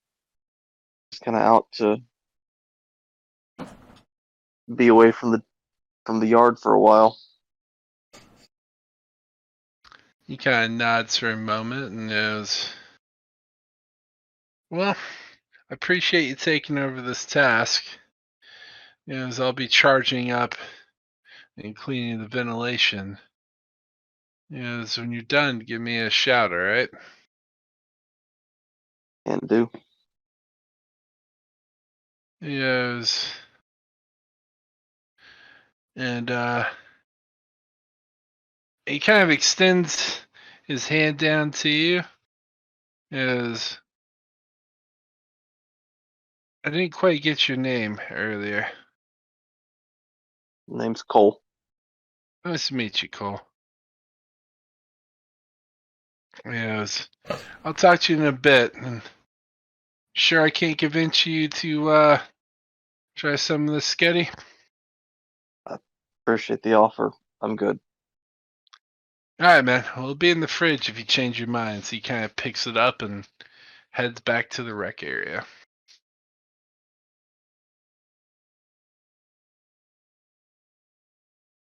All right. So the party is kind of settled in with their activities as everyone's still kind of adjusting now suddenly being on a ship and getting used to your new environment. As a couple hours pass, and if anyone has taken the time to work on their room, they've had an opportunity to kind of get everything unpacked. And you'll find that all your equipment is in good condition, and you're able to get it set up in a way of easy access.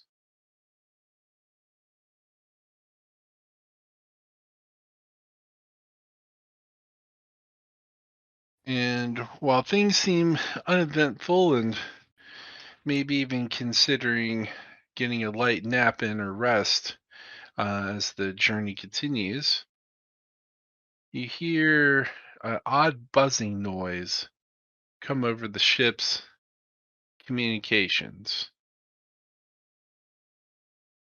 As you hear a familiar voice of Alexander come on the line, goes, "All hands on deck. I repeat, all hands on deck."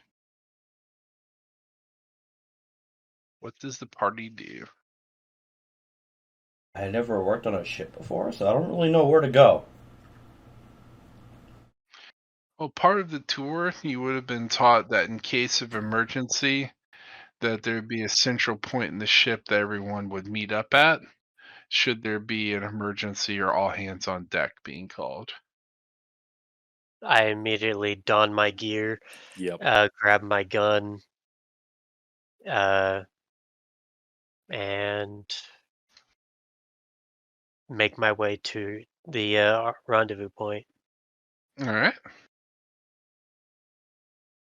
Yep, I'd do the same. I'd go to get my armor on so that I can complete my ensemble. And go to the main area we got to go to. All right. So in the center point of the ship, outside of the wreck area, it's right outside the hallway of that leads to the main command area where you can fly the ship, access the scanners. You see that the chief engineer Alexander is waiting, and he has a key in his hands. I pull out my key. He goes, I wasn't wanting to use this, but we got a problem. 3 problems to be exact. And as you What? see on a wrist-mounted computer he has, you see a small holographic projection come up, and you see 3 vessels, or what looks to be little blips, on a grid-like coordinate square heading towards a singular blue blip, which you can imagine is probably your vessel. Right. As he goes, I don't get it. We took all the right precautions. We took all the right routes. How the hell did they find us? This makes no sense. Who found us? Pirates or someone else? Well, they're far. They're not. They're too far out to get a definite read on them. But no one should be on this route.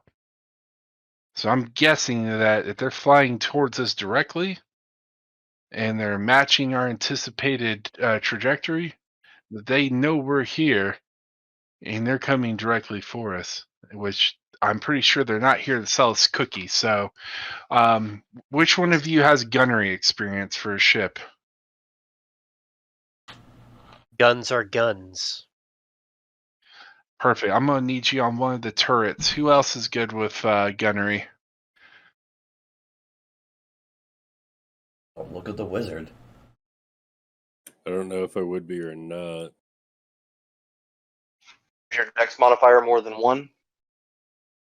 Or 1 or more? Yeah.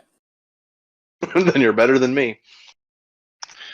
Well, somebody's got a pilot, so Both me and Maggie are both our best decks and best pilots.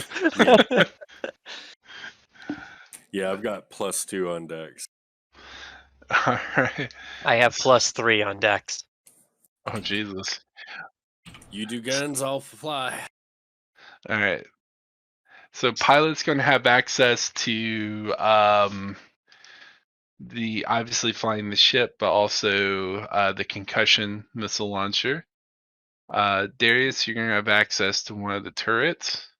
The 2 stations that are left at the moment is the tractor beam and one of the other turrets.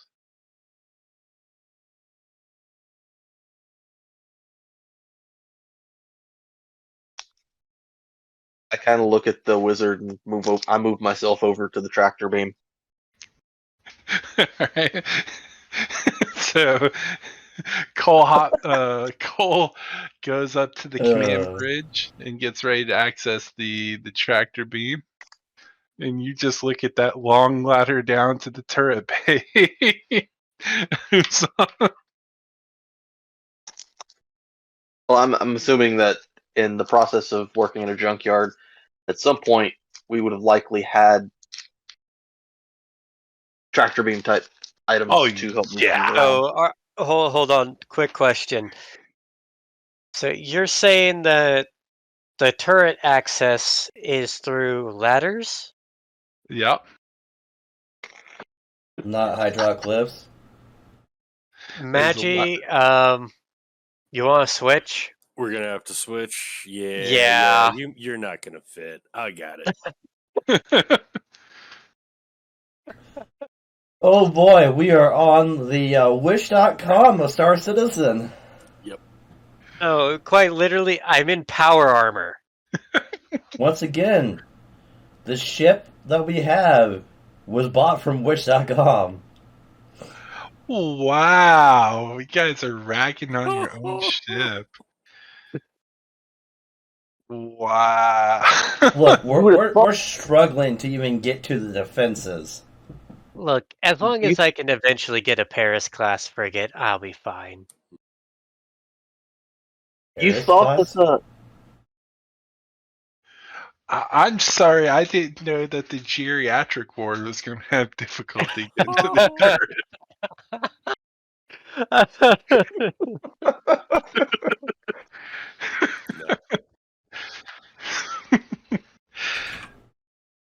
You should probably have Dstapp go into the lower gun, because that way, if he falls, at least he's gonna have a shorter distance. Yeah. This is true. And if he can't get out of the turret, at least he's already in the turret. We could just like hoist him out. Battle's over, they start hearing the life alert go off. I'm falling and I can't get up.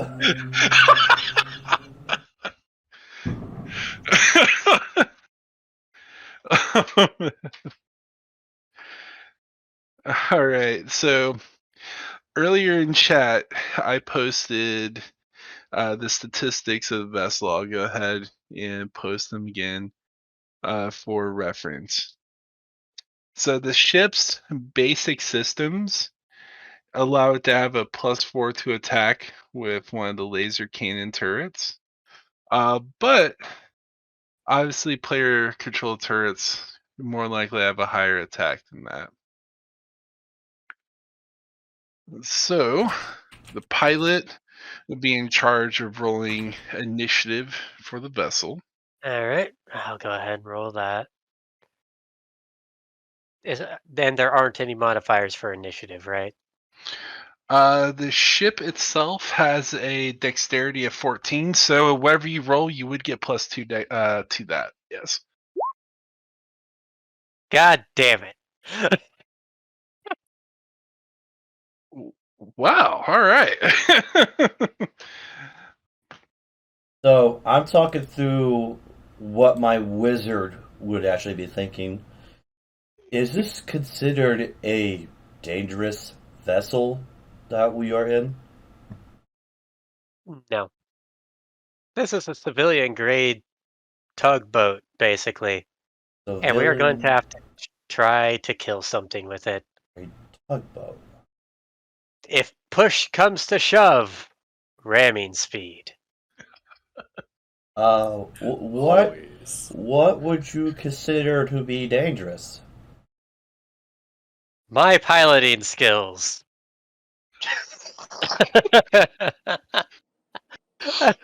Great.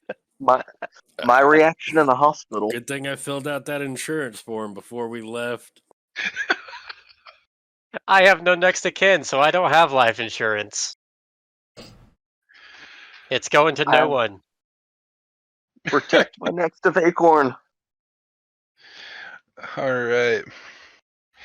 So, on your screen, Darius, you see warning lights are coming up saying that your vessel is being locked, and you have a communication hail coming from one of the 3 vessels approaching the ship. All right. So first, I raise shields and power weapons, but I also answer the comms. All right. All right, turrets. You feel the turrets come alive as there's a jolt of electricity kind of starts running through the weapons as your targeting systems and weapons appear. And what's the name Darius, of the ship? you are the Marble Hornet. And you This is the see, Marble Hornet to approaching craft. Stand down or be fired upon. you hear kind of first like a surprised silence, and then are you threatening us? And then you hear someone else on the comm goes, I thought that was our job. I've never had a freighter threaten me before. Oh This is My really God, strange. the my British. freighter has more mass than you. Ramming speed will do more damage to you than me. And with Yes. that, I'm already starting to slowly accelerate the engine. Sir, they're speeding up. Rolling for intimidate. All right, yeah, go for it. Darius. What's the name of your character, by the way? Just redacted. We're just going with redacted. Yep. Redacted. Is this ramming speed a scary threat? I haven't really gone down the ladder yet. So imagine if we were to take our ship and go as fast as we could and directly run into the other ship. What do you think's going to happen? So, Where's my bi- proficiency? so bigger the scarier? Yes. Oh, so we're trying to scare him, or are we actually trying to kill him? Oh no, I plan on killing him. All right, so Darius so far is the only one that's rolled initiative as far as for the ship. Should we roll initiative for our roles in the ship? So for ship combat, you guys will actually be sharing active roles and sharing initiative at this point. Okay, so all of us are on the ship's initiative. Correct. Where? Okay, what's my bonus for intimidation since I do have proficiency in it?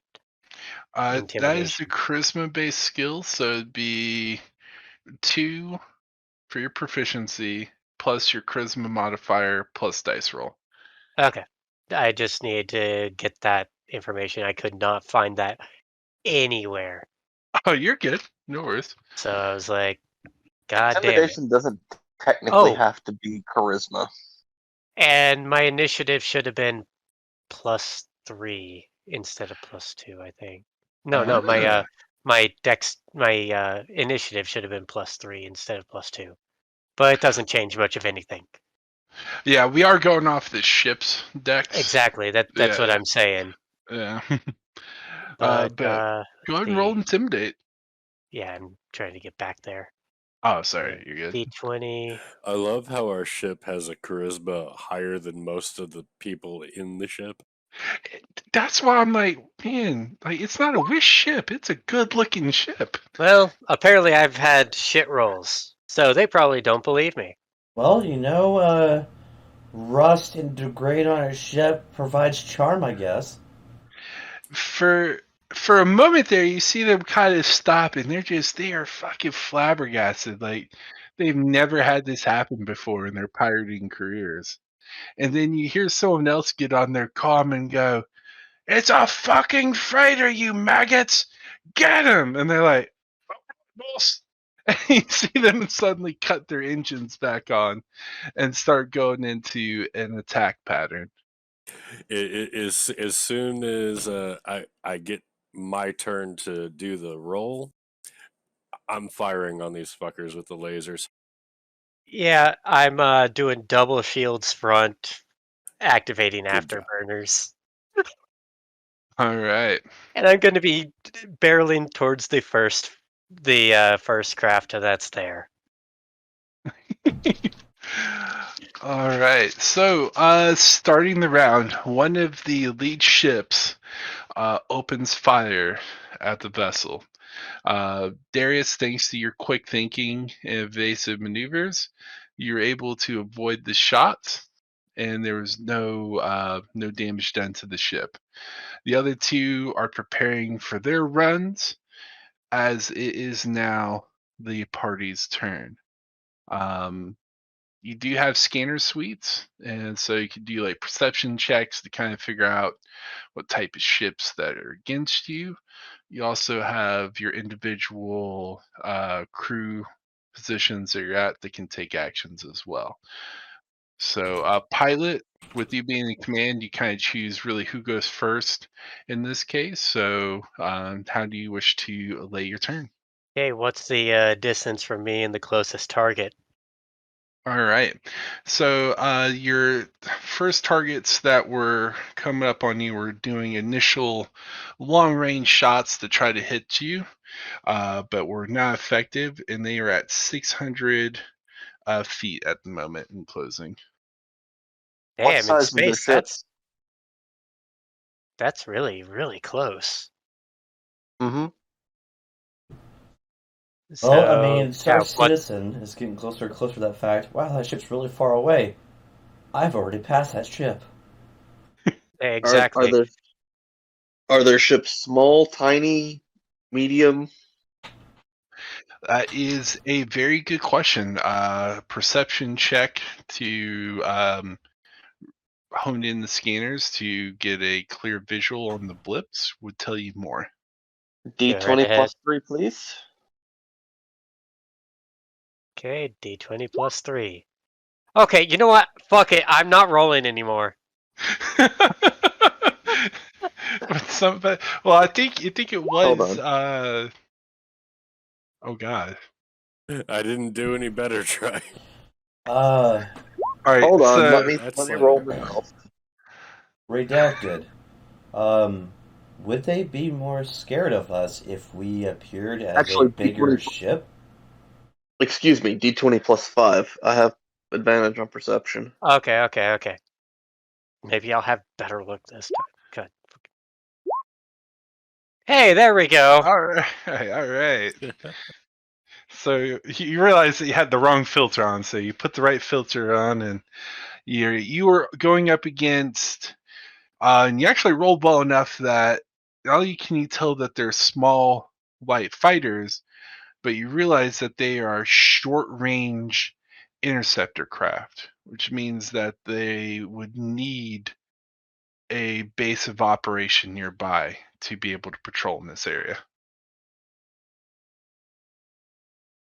And they're directly in front of us. Yes. And Let's right see. now we're currently doing a head-on like chicken maneuver. Yes. What? Well, you mean you guys realize what position I'm in, right? Yeah. Yeah, you're in If the you rear of want the tractor beam. rear, Uh, I thought the tractor beam was in front. it's in front. Fire the tractor beam. Hell yeah! All right. So you fire at the tractor beam, and it has a range of 1,000 feet and a forward firing arm. So they're going to have to make a saving throw versus being tractored. And you said small, right? They are small, yes. Okay. So I was gonna say if they were tiny, they have disadvantage. Unfortunately, all right. So you fire up the tractor beam, you lock onto the target, you engage, and you watch this light fighter just suddenly jerk to a halt right in the middle of its tracks, and it's I take trying to aim and fire. it's Wait, trying to move, it's trying to get out of it, but it's hooked. I have an even better idea. Why'd you roll twice? Because the guns shoot twice. Makes Oh, two okay. ranged ship attacks +4 to hit. Gotcha. Yeah. Okay. If he's firing, So the first Well, one is a non-natural 20. The second one was only a 7. all right, and you do get your dexterity, and if you are proficient with ranged weapons, you would also get that proficiency in on this attack as well. you would have advantage as well. It's grappled.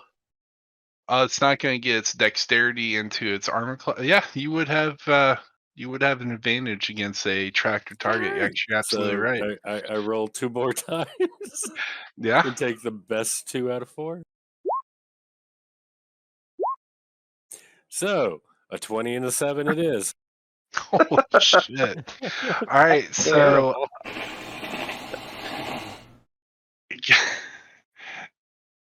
and that's with modify. Like, what's with the modifier?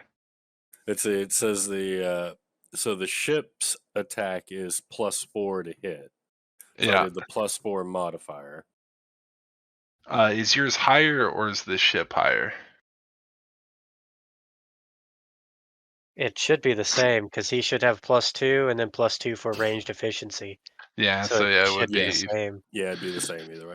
okay. So we got like a 11 and a 24. Sounds like. No. It says so if you do the advanced dice roller, you can put the +4 in. So I did. I rolled a 16 +4 is 20. All And then I right. rolled a 3 +4 is 7. Well done. Okay, I see. I see how it is. So, go ahead and roll damage from one of your hits. All right. That is 1d8 +4 energy damage. This sounds fun.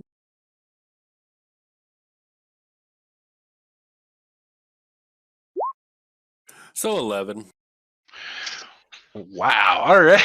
So, Matthew, you line up the shot, and you find that it's really easy when the target's not moving. And you fire rounds through space, and your first one misses entirely, but the second one pierces right through the cockpit and kills the pilot and destroys and disables the vessel. Well done. Destroys and disables. Oh, I meant to say disable, not destroy. So you basically you did a pilot kill. So the ship is just sitting there, blood smear in space, broken cockpit, and well, pretty much destroyed cockpit at this point. Cole, see if you can throw that ship into another ship. Hell yeah. Slingshot I'm that not. fucker. I'm not the pilot. Start swinging us around. I've got it locked in Oh, place.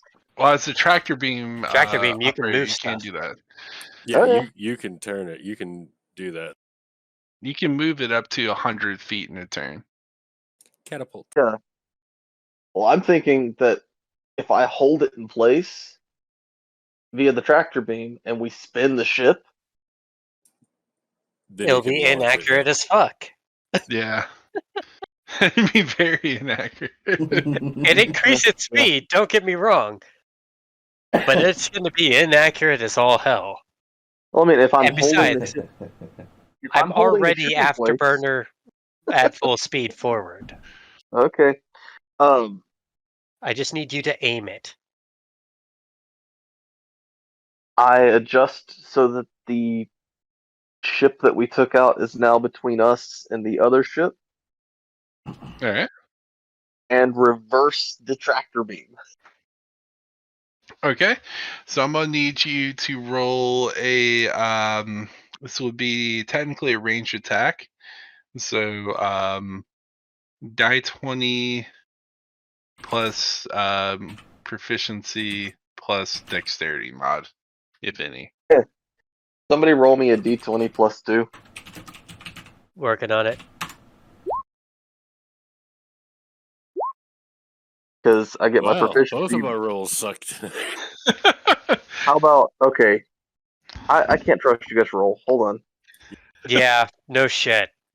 Jesus. I have to type out Hostility has my, already begun. I have to type out my coding for my roll. Haha, I got a 9. That's not much better, but yeah. So you go and you yank the tractor beam and you throw it at the enemy vessel, but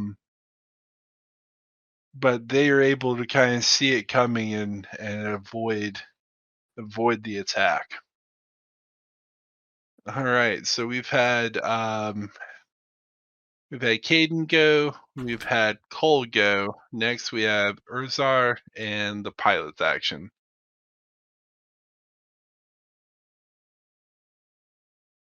And we haven't fired a single shot. No, we have been firing shots, haven't we?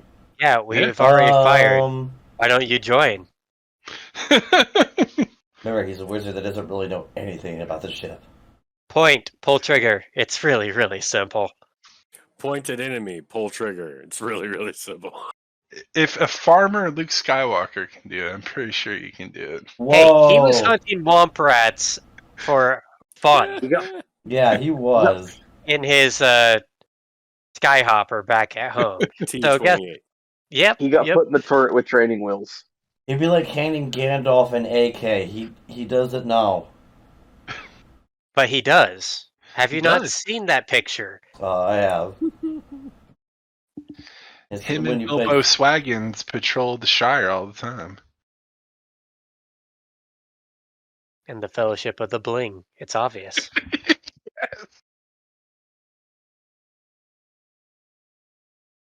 All right, I You guess got I'll this, go man. down. I'll go down to the turret and I'll give it a try. Wait, you still haven't even gotten to the turret yet? I've been standing next to you. Why? All right. So You're your about to turn be is thrown out literally the climbing airlock. down there now. Yeah. His turn is just getting into the turret seat. Oh, and I gave you God. opportunities too. Hey, I'm I playing. I'm know. playing my wizard how I see the wizard would act and behave. Hell, Well, he with he the lit. wizard that isn't getting to his state duty station during a combat maneuver is Cole going to is be going to grow rose court-martialed and ejected from the ship before we hit planetfall. Cole is going to grow rose hips, grind them down, and the wizard's never going to be never going to be enclosed and have not been doused in rose hips. He's going to itch for freaking ever. Ooh. Man, hostility towards a fucking wizard that's never been on a goddamn ship. I'm telling you, man, there's some ageism on this ship. Like, nobody respects their elders in this time period. No I'm God. going to get on the intercom. Hey, doctor, can you get to the lower turret? Apparently, we still have a manning issue. Already my way down there. Damn, fuck. Damn it, Jim! I'm a doctor, not a gunner. Eh, So, I'm a doctor, not a doctor. I mean,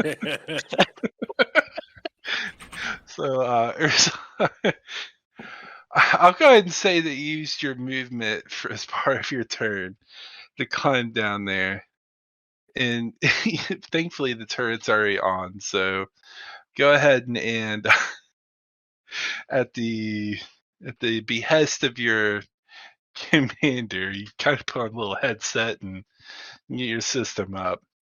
Go ahead and take your attack action. Fuck, man. Roll a d20. twice. All right, your Plus first your shot. no deck. Or what's the And dex mod? my dex is 0. All right, Oh. so the ship's targeting computer kind of helps you out. So you got a 10 on your first attack. Go ahead and roll your second. yeah, 12. All right, so this is on this whole fangled turret and technology and guns. this is this is too much. You're like, I was reading a good book. I was contemplating a new spell. You got me doing all this. You're just like, what the fuck? So you go. You're like, fine, I'm shooting. You point at the target. You feel the turret shoot, and it kind of jostles you at first. You weren't expecting to kick back. You fire again, and you pull your glasses up, and you look, and you're like, shit, I missed. And then you kind of try to aim and set yourself up for another shot. Lastly, we have Jesus.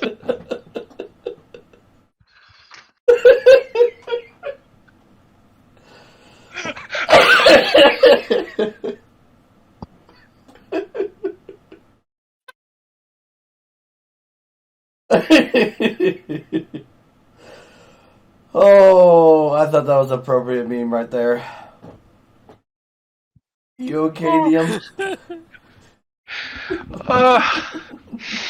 Sorry, I got a little teary-eyed on that one.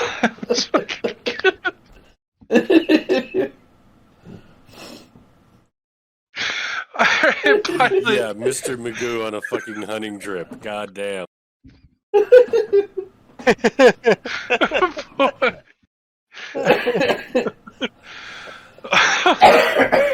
Oh, literally got Oh. tears in my eyes. That's fucking great. Oh my god.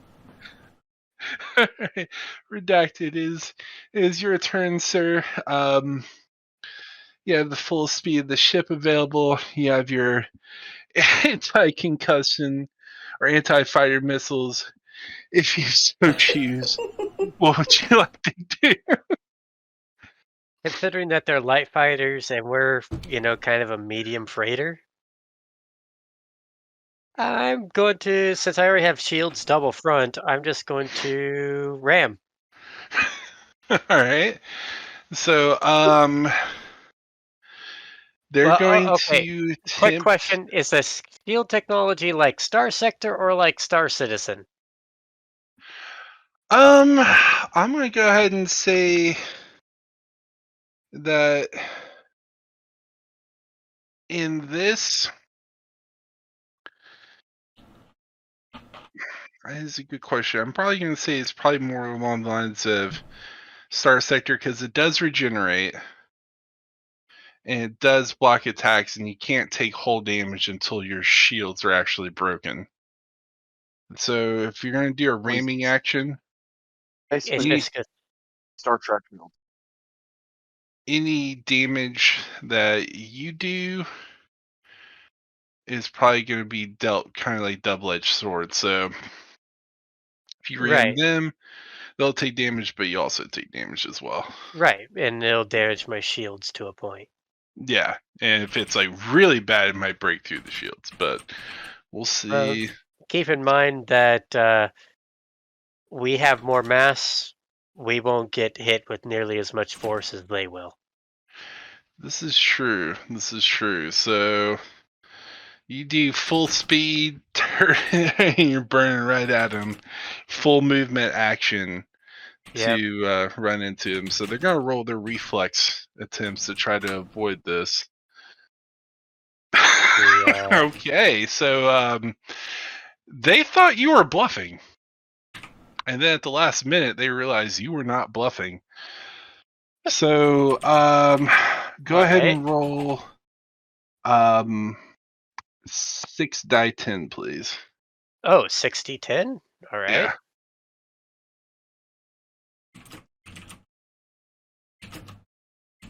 Any modifiers? just flat 6 die 10. Well, I guess You don't strength. need. Yeah, the ship has strength, so I guess a modifier +3. Okay, hold on. 35. So 35. No, I Um, mean, no, that'd be 37. Sorry, yeah. No, plus 3, it's +3 for each dice. well, no, it'd be more at the end of it for the Yeah, it's at modifier. the end. So it'd be 35. Okay, so So 35. This isn't Magic the Gathering where you have, a 54 attack. right. So Darius, you hear on the comms in their disbelief and horror as they left their comms on, and you hear the two of them go like, "He's not pulling away. The fuck is he doing? Take evasive maneuvers. He's still aiming at us." And that's the last thing they say. Though the ship's shields do take only 8 damage. Wow. Yeah, I Yeah, due rolled to the really low. shields. But Combat has ended. Well done, party. They definitely bit off way more than they could chew. I look at so I take it Cole that the and third I said ship turned I tail and wasn't ran. bluffing. Oh Oh, no, he hit both of them.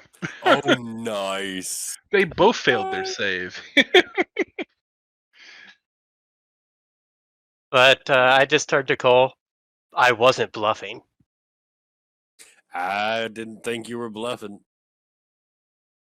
I would have been insulted had you been bluffing. You just hear Alexander go, "Ah, shit! Somebody's gonna have to clean that off the hood." Don't worry.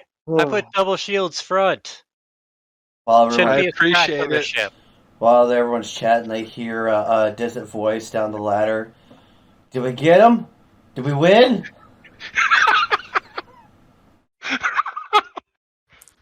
I just No, closed keep the hatch firing. and the ladder. And they start hearing the guns start blasting again.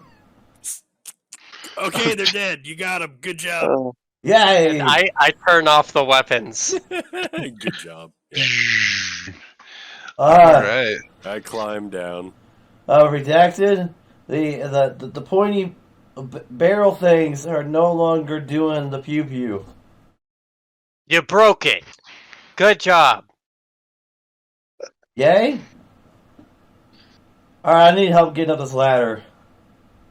Can someone go get the crane? I find a rope, make a lasso, and fucking just lasso him up. Oh, Jesus. It takes about a good 5 minutes, but you finally recover Uzar out of the turret. You guys set him down on the floor as he kind of unties himself. So party do have a couple options at this point. Salvage is a thing, so if you did want to explore some of the wreckage and see if you find anything, that is an option. Do we have any bays that we can actually bring salvage into? Because, I mean, right now, It's not a very big ship. yeah. You I mean, do it's a have freighter, but it's more like for small-scale goods. So, what kind of ship do we have? Do we have like a Mercury Star Runner, or do we have Yeah. like a Freelancer Durr? It's like a Mercury Star Runner. Oh, okay. Yeah.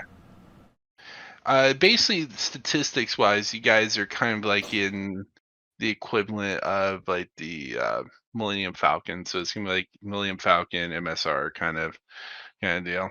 Gotcha. Well, the MSR actually has an area where you can put salvage in, but the Millennium Falcon does not. So yeah, I'd say you guys have room for salvage. Okay. the one Salvage ship nice. that we put. There's the one ship where we turned the boy into paste. That's fairly undamaged. The one where I straight cockpit shot the motherfucker. Well, we're gonna have to replace the cockpit, but yeah, Yeah. Other than that, yeah. we might be able. If any of the computers are intact, we might be able to pull data from its drives. Ooh, yeah. Good call. Ooh. All right. Now, I need someone to get onto the sensors because these were short-range fighters. We need to do a full sensor sweep and make sure that nothing else is out there. On it. No, don't I ask the should wizard. be. I should be the one on it. I have the highest perception. Okay. True, you do it. And then I need someone on the tractor beam to pull all three of the wrecks, all the individual parts towards the loading bay entrance. And after that, we'll don some spacesuits, grab some. I was unsuccessful. Okay, that's fine, but you're still going to be on it. Every now and then, we'll just have you roll again. How's that work? That works for me. So you're manning the sensors right now, just checking for any blips or any abnormalities or radio signals or anything. All right. So let's go ahead and let's gear up, get into some void-capable suits, and whoever's going to be manning the tractor beam, get the Rex. We'll get some cutters I can. and gear I out of should be. engineering.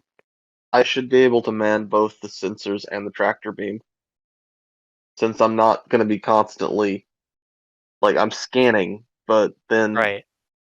it should all That, be. that'll work. Yeah, that'll Okay. work. That works. I'm not going to look a gift horse in the mouth. True. I mean, and like I said, you also have chief engineer that can also help as well too. So He and I are working together. all right, so you guys pulled the Rex up to the docking area. As you guys have suited up, you got your cutting tools ready, and you're here to investigate the wreckage.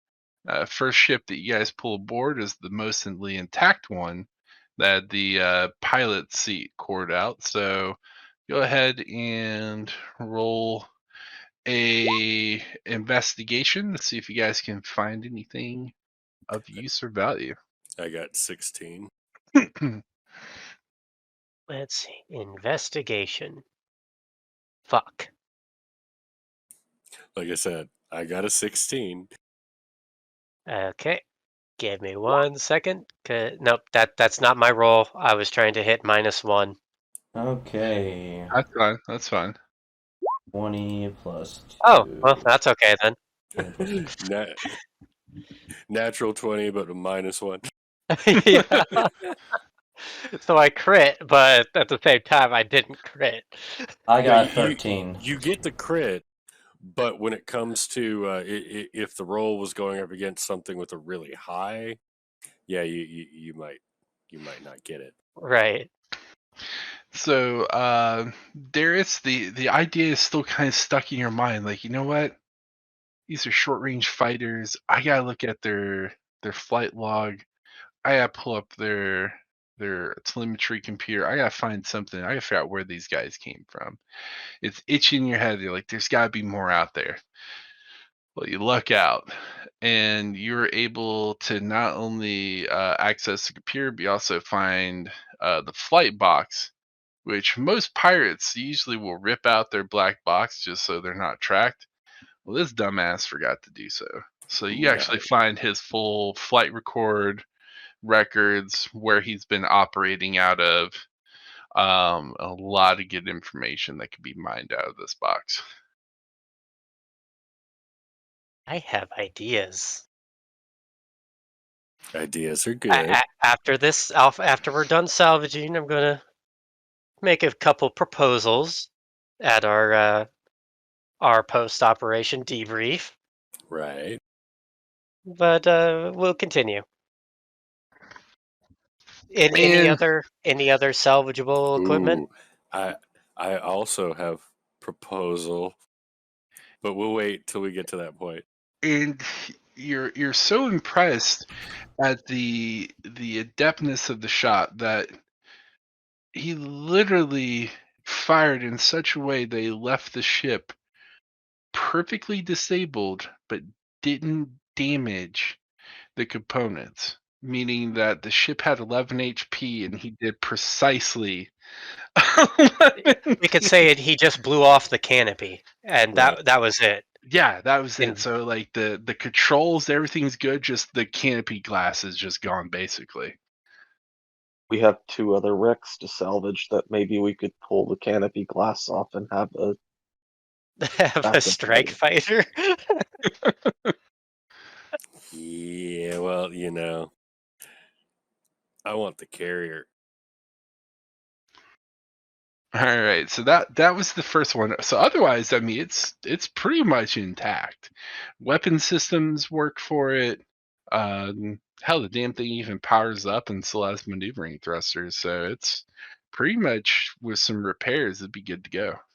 Okay, quick question though. The cargo bay is not big enough to fit it in there, is it? Um, It's let up me to look your at ruling. dimensions of this thing.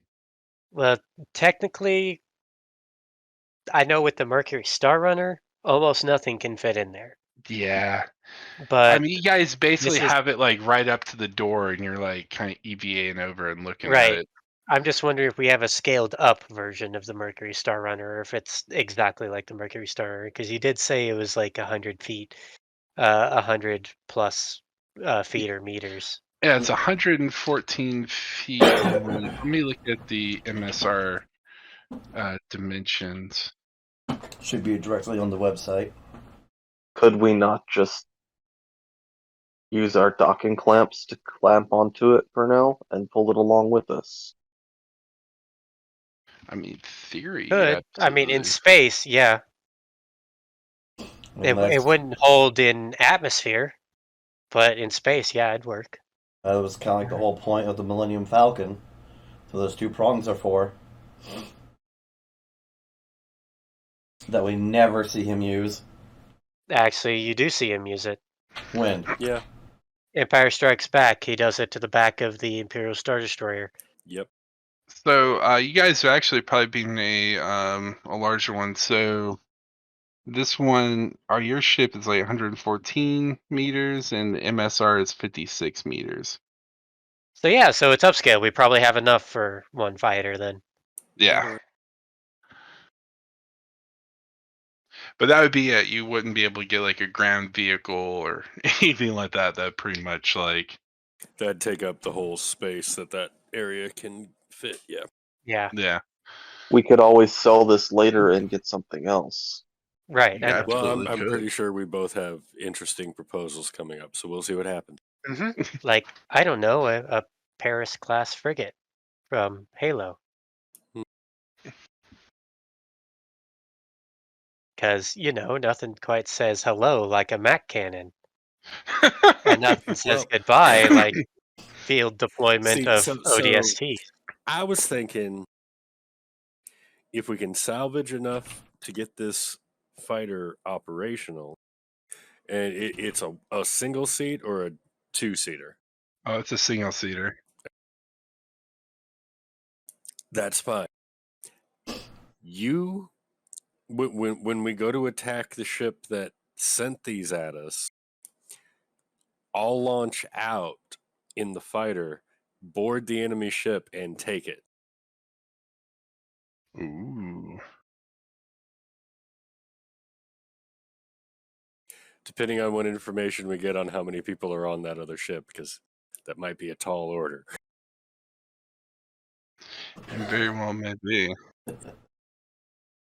Also, while everybody's babbling and bickering and conniving and talking, I use produce flame to make a little flame and burn 3 maple leaves onto a clear patch of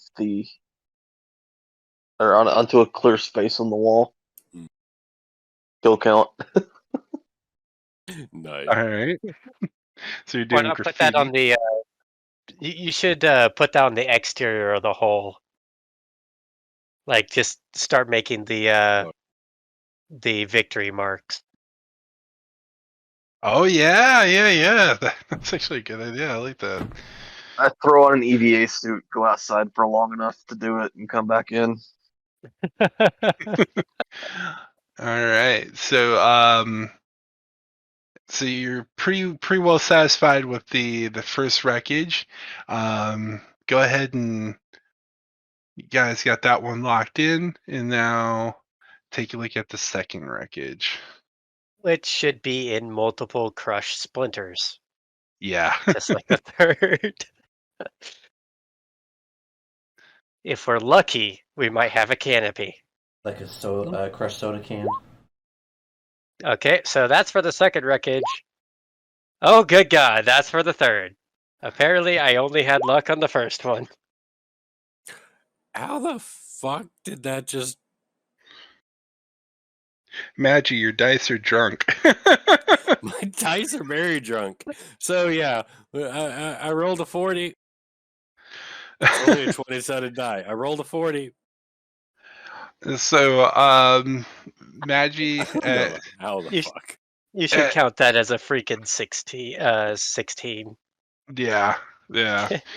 So, Maggie, the second wreckage you pull in, the best thing that you're able to get is really, honestly, parts for it, like repair parts. So I'm gonna rule it that you guys have 3 uses of spare repair parts, and you can use that around the ship. You use that as a fighter. So whoever decides to do a maintenance action to heal a ship, you need spare parts to do that, and it basically works like a healing item. So you guys found 3 spare parts from that vessel. So we've found space-grade med kits for our fighter. Pretty much. Like keeping it simple, but grounded in Yeah. a little bit of realism. But So, and for the second vessel, go ahead and roll a die 4 for me.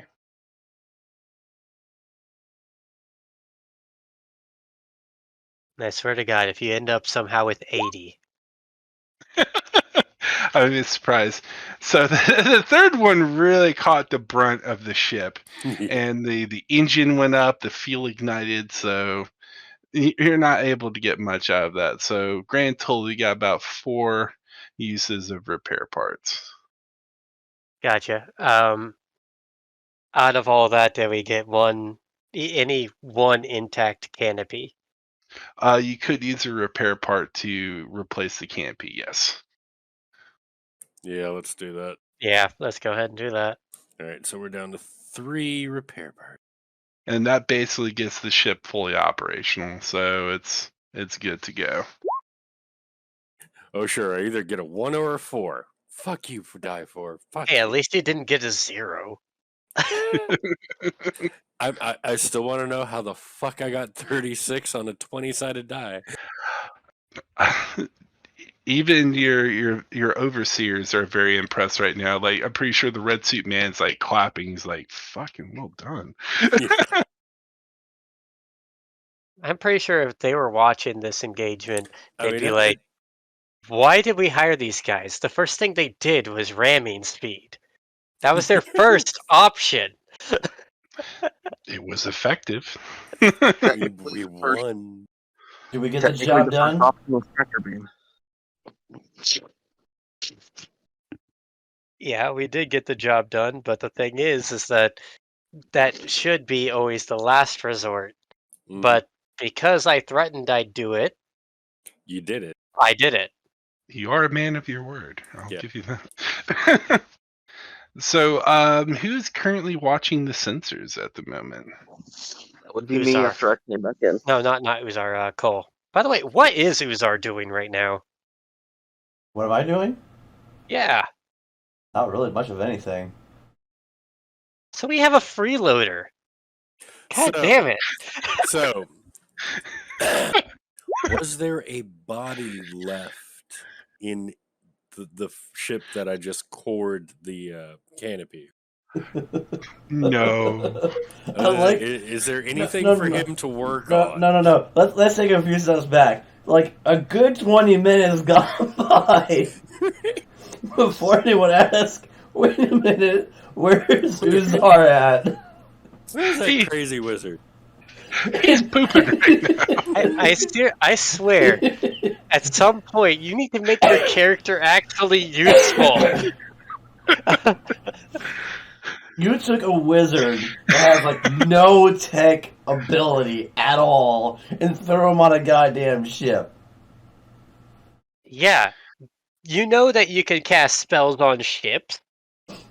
Actually, He could, that's but what. he's Hey, not. You know what you can do? Back You up on can that. go into hold Back- up in the mess hall. You could set up an entire freaking magic ward circle or a giant magic array that like does shit.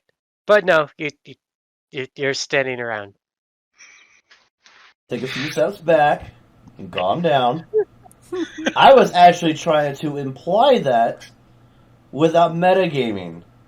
I was actually trying to get you to give my character an idea to be like, cast an illusion, make our ship seem bigger, give us better stats, give us better rolls, give an illusion we're shooting more firepower and actually tricking them into flying into our actual rounds. Oh, you can do that. Except for the Yes. fact that Yes, I none can. of us know what your skills are. We don't. None of us know what you're doing, what you're We able don't to know do. your spells. We don't know your skill set.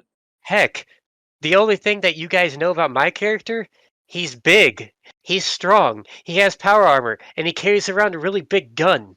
And he likes to ram shit. And he's a man of his word. Yes. What do you Even guys if really in this know about case, my character? he really didn't want to. We know a ton about Cole. We know that he's deathly afraid of hospitals and any reasonable medical practice. He likes dirt. He has a weird fondness for plants, and he's a tree face. Pretty much. So I will say do I know that his He skill likes to set? tinker with No. engineering stuff. I will say that I saw what Urzar was doing.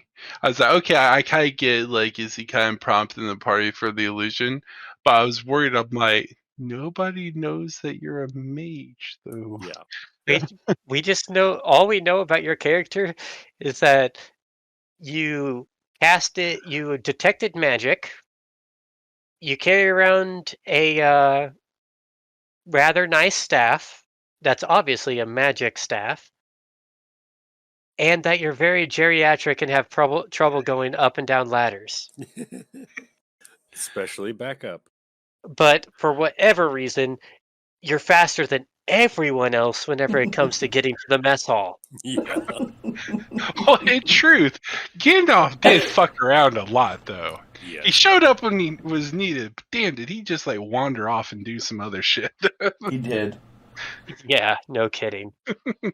But no matter how mad you're getting, I am playing my character how I think my No. character would No, you're- behave. I'm not mad. I'm just making a point. I'm loving every moment of but- this. This is great. But to answer your question, while you guys were doing all that salvage shit, he was up at the very front of the cockpit looking out the window. Okay. He doesn't know what Okay. space is. Yes, you do. Are you Well, kidding me? what I mean That's is where he's that's where not. the freaking eldritch beings are for you. Oh, okay, let me clarify. He's never been this close to space. He's always been planet side. Okay, now that's fair. I'm getting like Albert Einstein vibes from you.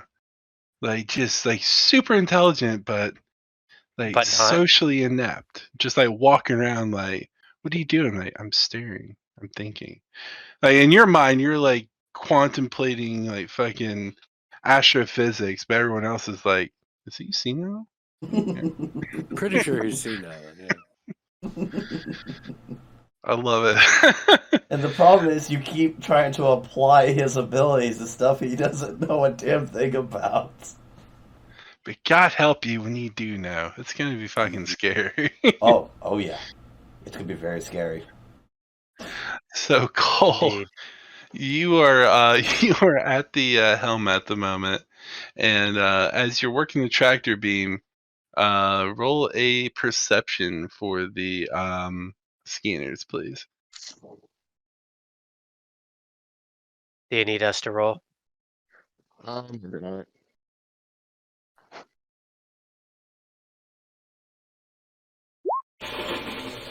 Yeah, I'm not having much luck right now. You accidentally turned the scanner off because it was getting on your nerves and impacting your tractor beam ability. Sounds about right. And then when you're done with the tractor beaming, you're like, oh shit, I need that fucking on. Fuck. No, it's more along the lines of using the tractor beam. Man, that machine keeps beeping. That's annoying. I'm going to turn that off. Yeah, not even looking. You just kind of reach over and turn the knob. Oh, God, that's better. annoying.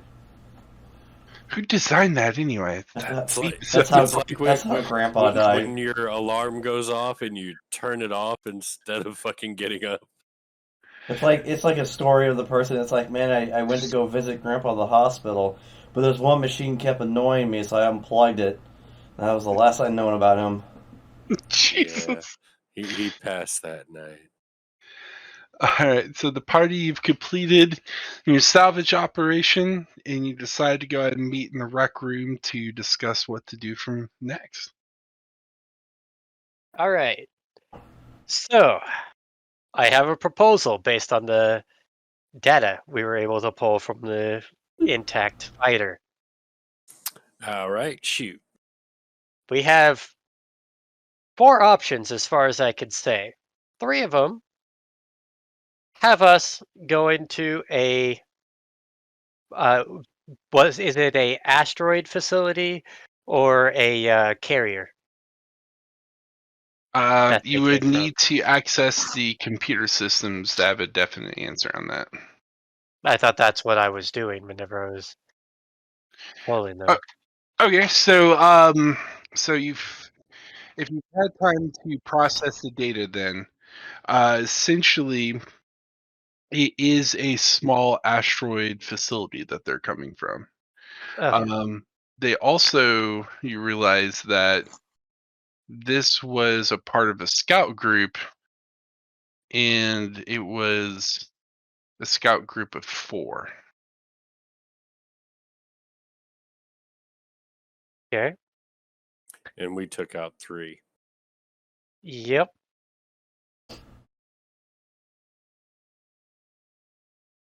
By the way, Cole, how are the sensors? Anything show up on scope? Does that roll tell you anything? I don't like this roller. Literally, 1, 3, 2, 6. Yeah. Ugh. Yeah, you got an 8 this time. I'm talking pre-modifiers. Ah. Well, you realize that earlier when you were working on the tractor beam, you accidentally switched off the scanner. You don't know if you maybe bumped into it or what, but you realize it's like, oh shit, it's off. And as soon as you turn it on, you start hearing warning messages. Um, Warning you of a large heat signature inbound to your current location. I kind of perk up at the thought of heat. Uh, the target hasn't locked onto you yet, but seems to be heading purposely in your direction, though you're not sure why.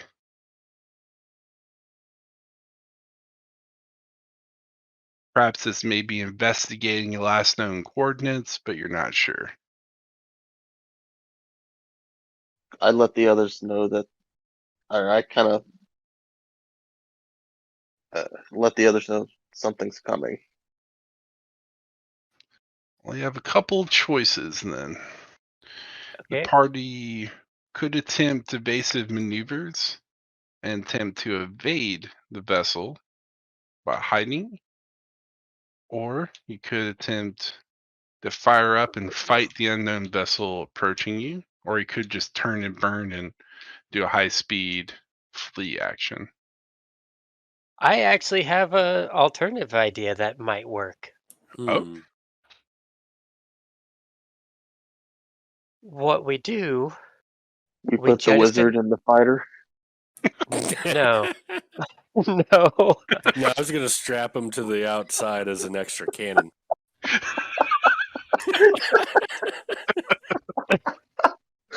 Oh, I just hear What that hello. is, that might actually work. Yeah, put him in an EVA suit. Have him cast spells from the fucking ship. But so I take it he relays that information to us. Yes. Okay. Well, are we able to cross-reference the data on its heading? Is it coming from where their base would be located? It is coming from where their base is located, and from what you can tell from the computer, is it looks like they detected a signal and hailed back the base that they were going to go investigate it and to bring a ship for cargo. Okay. I've got an idea.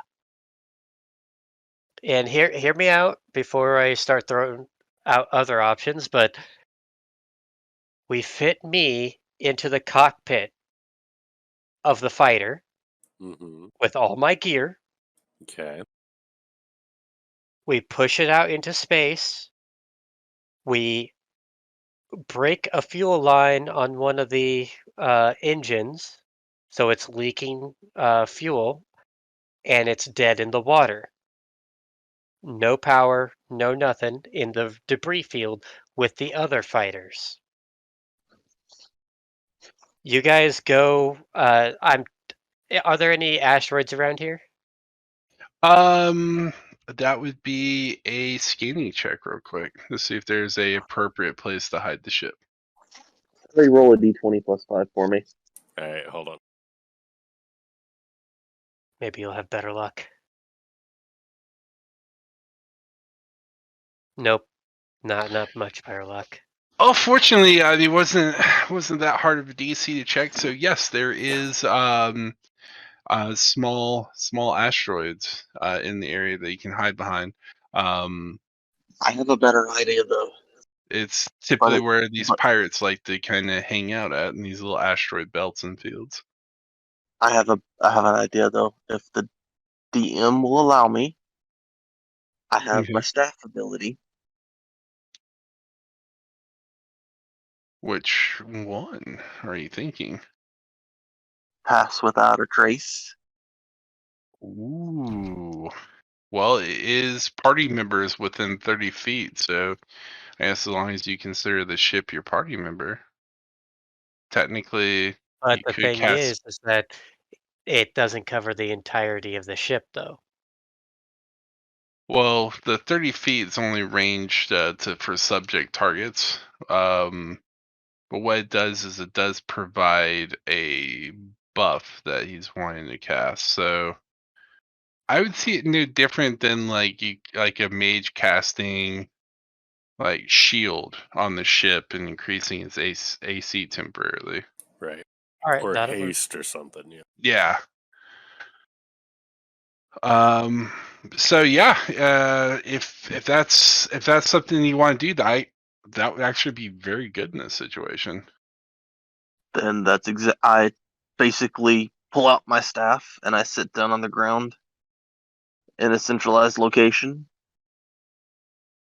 And for the sake of the visual here, my staff grows from the ground to the ceiling, kind of bridging the distance between both, and then pulses out, putting that veil of shadows and silence on us. So Ooh. the dope thing, let me look up that spell to see kind of how that works. Let's see. A veil of shadows and silence radiates from you, masking you and your companions from detection. For the duration, each creature you choose within 30 feet, including yourself, has a plus 10 bonus to dexterity stealth checks and can't be tracked except by magical means. Creature that receives this bonus leaves behind no tracks or other traces of its passage, so we would have no ship contrail. What Holy shit! What is the duration? 1 hour. That'd That's pretty definitely good. that'd definitely be boy. good. So, quick question. In our ship, But do we have any breaching charges? Um, I doubt for a ship that we were told to have no fire or explosives happen on, they would keep explosives on. there may not be any made, but you would possibly have the tools to make some. It would be kind of like a MacGyver made one, not like a professional grade, but you could probably jimmy one together if you rolled well enough. Well, I was just thinking for like door breaches. That was it. Gotcha. They're not explosive. It's just a lot of concussive force that just rips open walls. I mean, you do have concussion missiles. You could probably take one of those apart and use maybe a little bit of the ordnance out of it. That might work. Mm-hmm. I asked the engineer to do that for me and rig me up a breaching IED. All right. You Wait. got 15 on the dice. He's like, I'm on it. As he Now, gets to work. do we have any like ODST style suit of armor? Me. Sadly, no. We definitely Except need for one of those. Darius. Darius would be our only ODST at the moment. Which is why I was going to go into the vacuumed Well, because I was thinking, okay, liners. so technically you could do it. I was thinking, what if we have one of us outside the ship on the tractor beam and we slingshot them at the fucking enemy ship?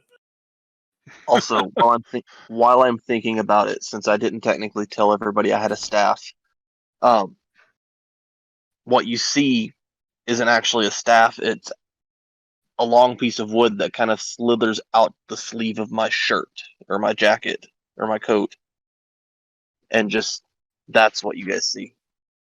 You don't know it's a staff yet. So you're saying your wood is getting bigger. Got it. Now, My me wood being is also a wizard, would I recognize it's a staff? You could roll an Arcana check or cast Detect Magic, and that would definitely give you that answer. How close is he to me? I would say that well, no, you have been wandering around. Where are you currently? No, No, he I'm saw with the me. meeting. He said he saw the meeting. Okay, so you would be with the party at the moment. So, So yeah, he'd be close enough for me to, actually start detecting. Okay, I need a roll for that. What check? Just a standard 20? if you're using a Knowledge Arcana check, then you'd roll die 20 plus your Arcana skill. Yep. If you're casting Detect Magic, then unless Demeki decides to resist, then it should be free and clear. I would resist. Oh my god! I just thought of Okay. I would get a +4 to this. So 18. All I would right. fail to resist. I just kind of look. I would sense the magic and just kind of look at him. I mean, I'm sure I would sense if I had to actively resist. So, Dstapp, you identify that this is a magical staff of the. Well, I'm going to send it to you because the rest of the party wouldn't necessarily understand or know. So, Yeah. one moment. Yeah, he can choose whether or not he wants to share that info. That is his Prerogative. decision. Very true. but Very true. since technically we have stealth and silence on our ship, Mhm. we could literally just piggyback on the cargo ship that's coming and just latch onto Try it to and have sneak it her. Yeah. pull it back to base. Now, that's how you guys could board. I'm still thinking I'll just pop out of the, fighter and then just go guns blazing and breach my way up to the bridge. If you were latched on to the outside of the fighter and I flew the ship and then we both jump in.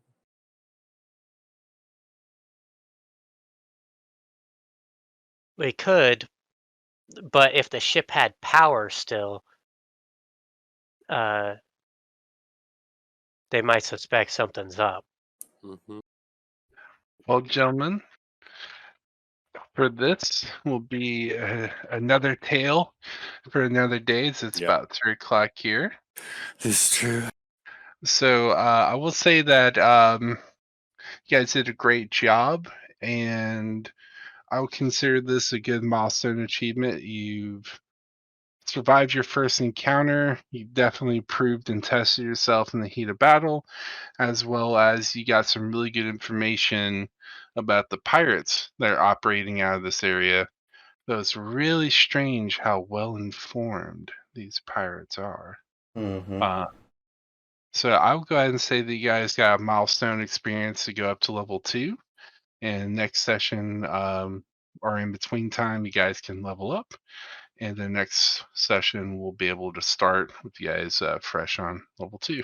And my comment on the detect magic, he's going to treat this like the discovery of the One Ring. He's just going to be like, interesting. All right. Very well. That is your choice. That is your choice. So, in closing, guys, first and foremost, thank you guys so much for playing. Really appreciate it. Laughed my ass off during this game. Had a lot of fun. So, thank you. Hopefully, you guys had as much fun as I did. Oh, yeah. And obviously, I'm open to suggestions. So if there's anything you guys didn't like, anything you're like, man, DM, that was fucking bullshit. I don't fucking dig it. Can we do something else? Let me know. It's not gonna hurt my feelings. I ultimately want this to be a fun game for y'all. So I was enjoying it greatly. This is definitely going to be entertaining. Entertaining, definitely on the part of I followed and I can't get up. Guys go out, gear up, go out on a mission. God damn it, we left them behind again. Meanwhile, I'm at the window staring outside. your character is just gonna end up in random places. It's like when the other person is able to make a character and join, you could just have it to where they were their cryo sleep pill was a little too strong for them, and they had come earlier, so they were being kept in a separate room, monitored, and they finally wake ooh, up. That's not a that's bad a idea. good idea. Yeah. I like that. I'm gonna steal that. That's a really good idea. Yeah, I wish we had that kind of deal in the Star Wars game, but no one goes into cryo in a Star Wars game Nope. unless it's being sold to a hut. Yeah, unless you're Yeah. going into carbonite. Yeah, that's it. So I know some things I kind of hand wave a little bit, but if there's something obviously that don't make sense, then I'll definitely defer to you guys' judgment. But at the end of the day, like I said, I really hope you guys had fun. Like, for example, if our ship was smaller than the ship, I would definitely not have rammed Oh, God, for yeah. sure. because the physics don't add up, and we would die. Like, definitely. Oh, for sure. But For sure. I understand why you guys never got onto my hint, but I also was not good at metagame. I frown upon metagaming. Same. That's why. No, That's you're why good. I went full on old man idiot, and I hunkered down and just latched onto. It's an old man with technology that does not know a single thing about technology. By the way, Rithgar, Yeah. What's up? you know my sleight of hand skill? Yeah. Yeah, I have a +5. Holy cow. That's pretty damn good. So, yeah, that's gonna be It's not fun. gonna help. It's not gonna help. I had a +5 for perception, and I couldn't roll over a freaking 6. Good point. But at the same time, we're just talking about reloading, and Mhm. Considering how evil the dice are, I am considering keeping some of the DCs relatively friendly. As dear God, the dice on this app are fucking evil. Yeah, yes, roll they Yeah. roll are. 20. Any fucking random generator for dice rolls is usually pretty fucking shit, to be honest. It is. Yeah. I'm like DC like 8s and 10s right now. Like, let me try to, unless it's like really hard, I'm like, let me try to keep this because dear God. Yeah. Otherwise, we'll die. That's why. That's why, as a DM, you have to fudge the dice quite often, Yeah. just for the sake of story. Sometimes. Oh yeah, for sure. When I did my one shot, I fudged at least 20 dice because they would have died. They would have died a Yeah. lot because they were running for a dungeon, and if I didn't fudge the dice, Big Mama Purple Worm was gonna go yum yum on them, and they're gonna die. Ironically enough, we almost lost a party character tonight. Yeah. Yeah. We came very close to losing a party member tonight. Yep, Cole at the Yeah, very beginning. Yeah. The refusal to take the pill. Oh yeah. Mm-hmm. You're alive, and I'm happy for you. But just remember, it's a dark universe. It's a very dark universe.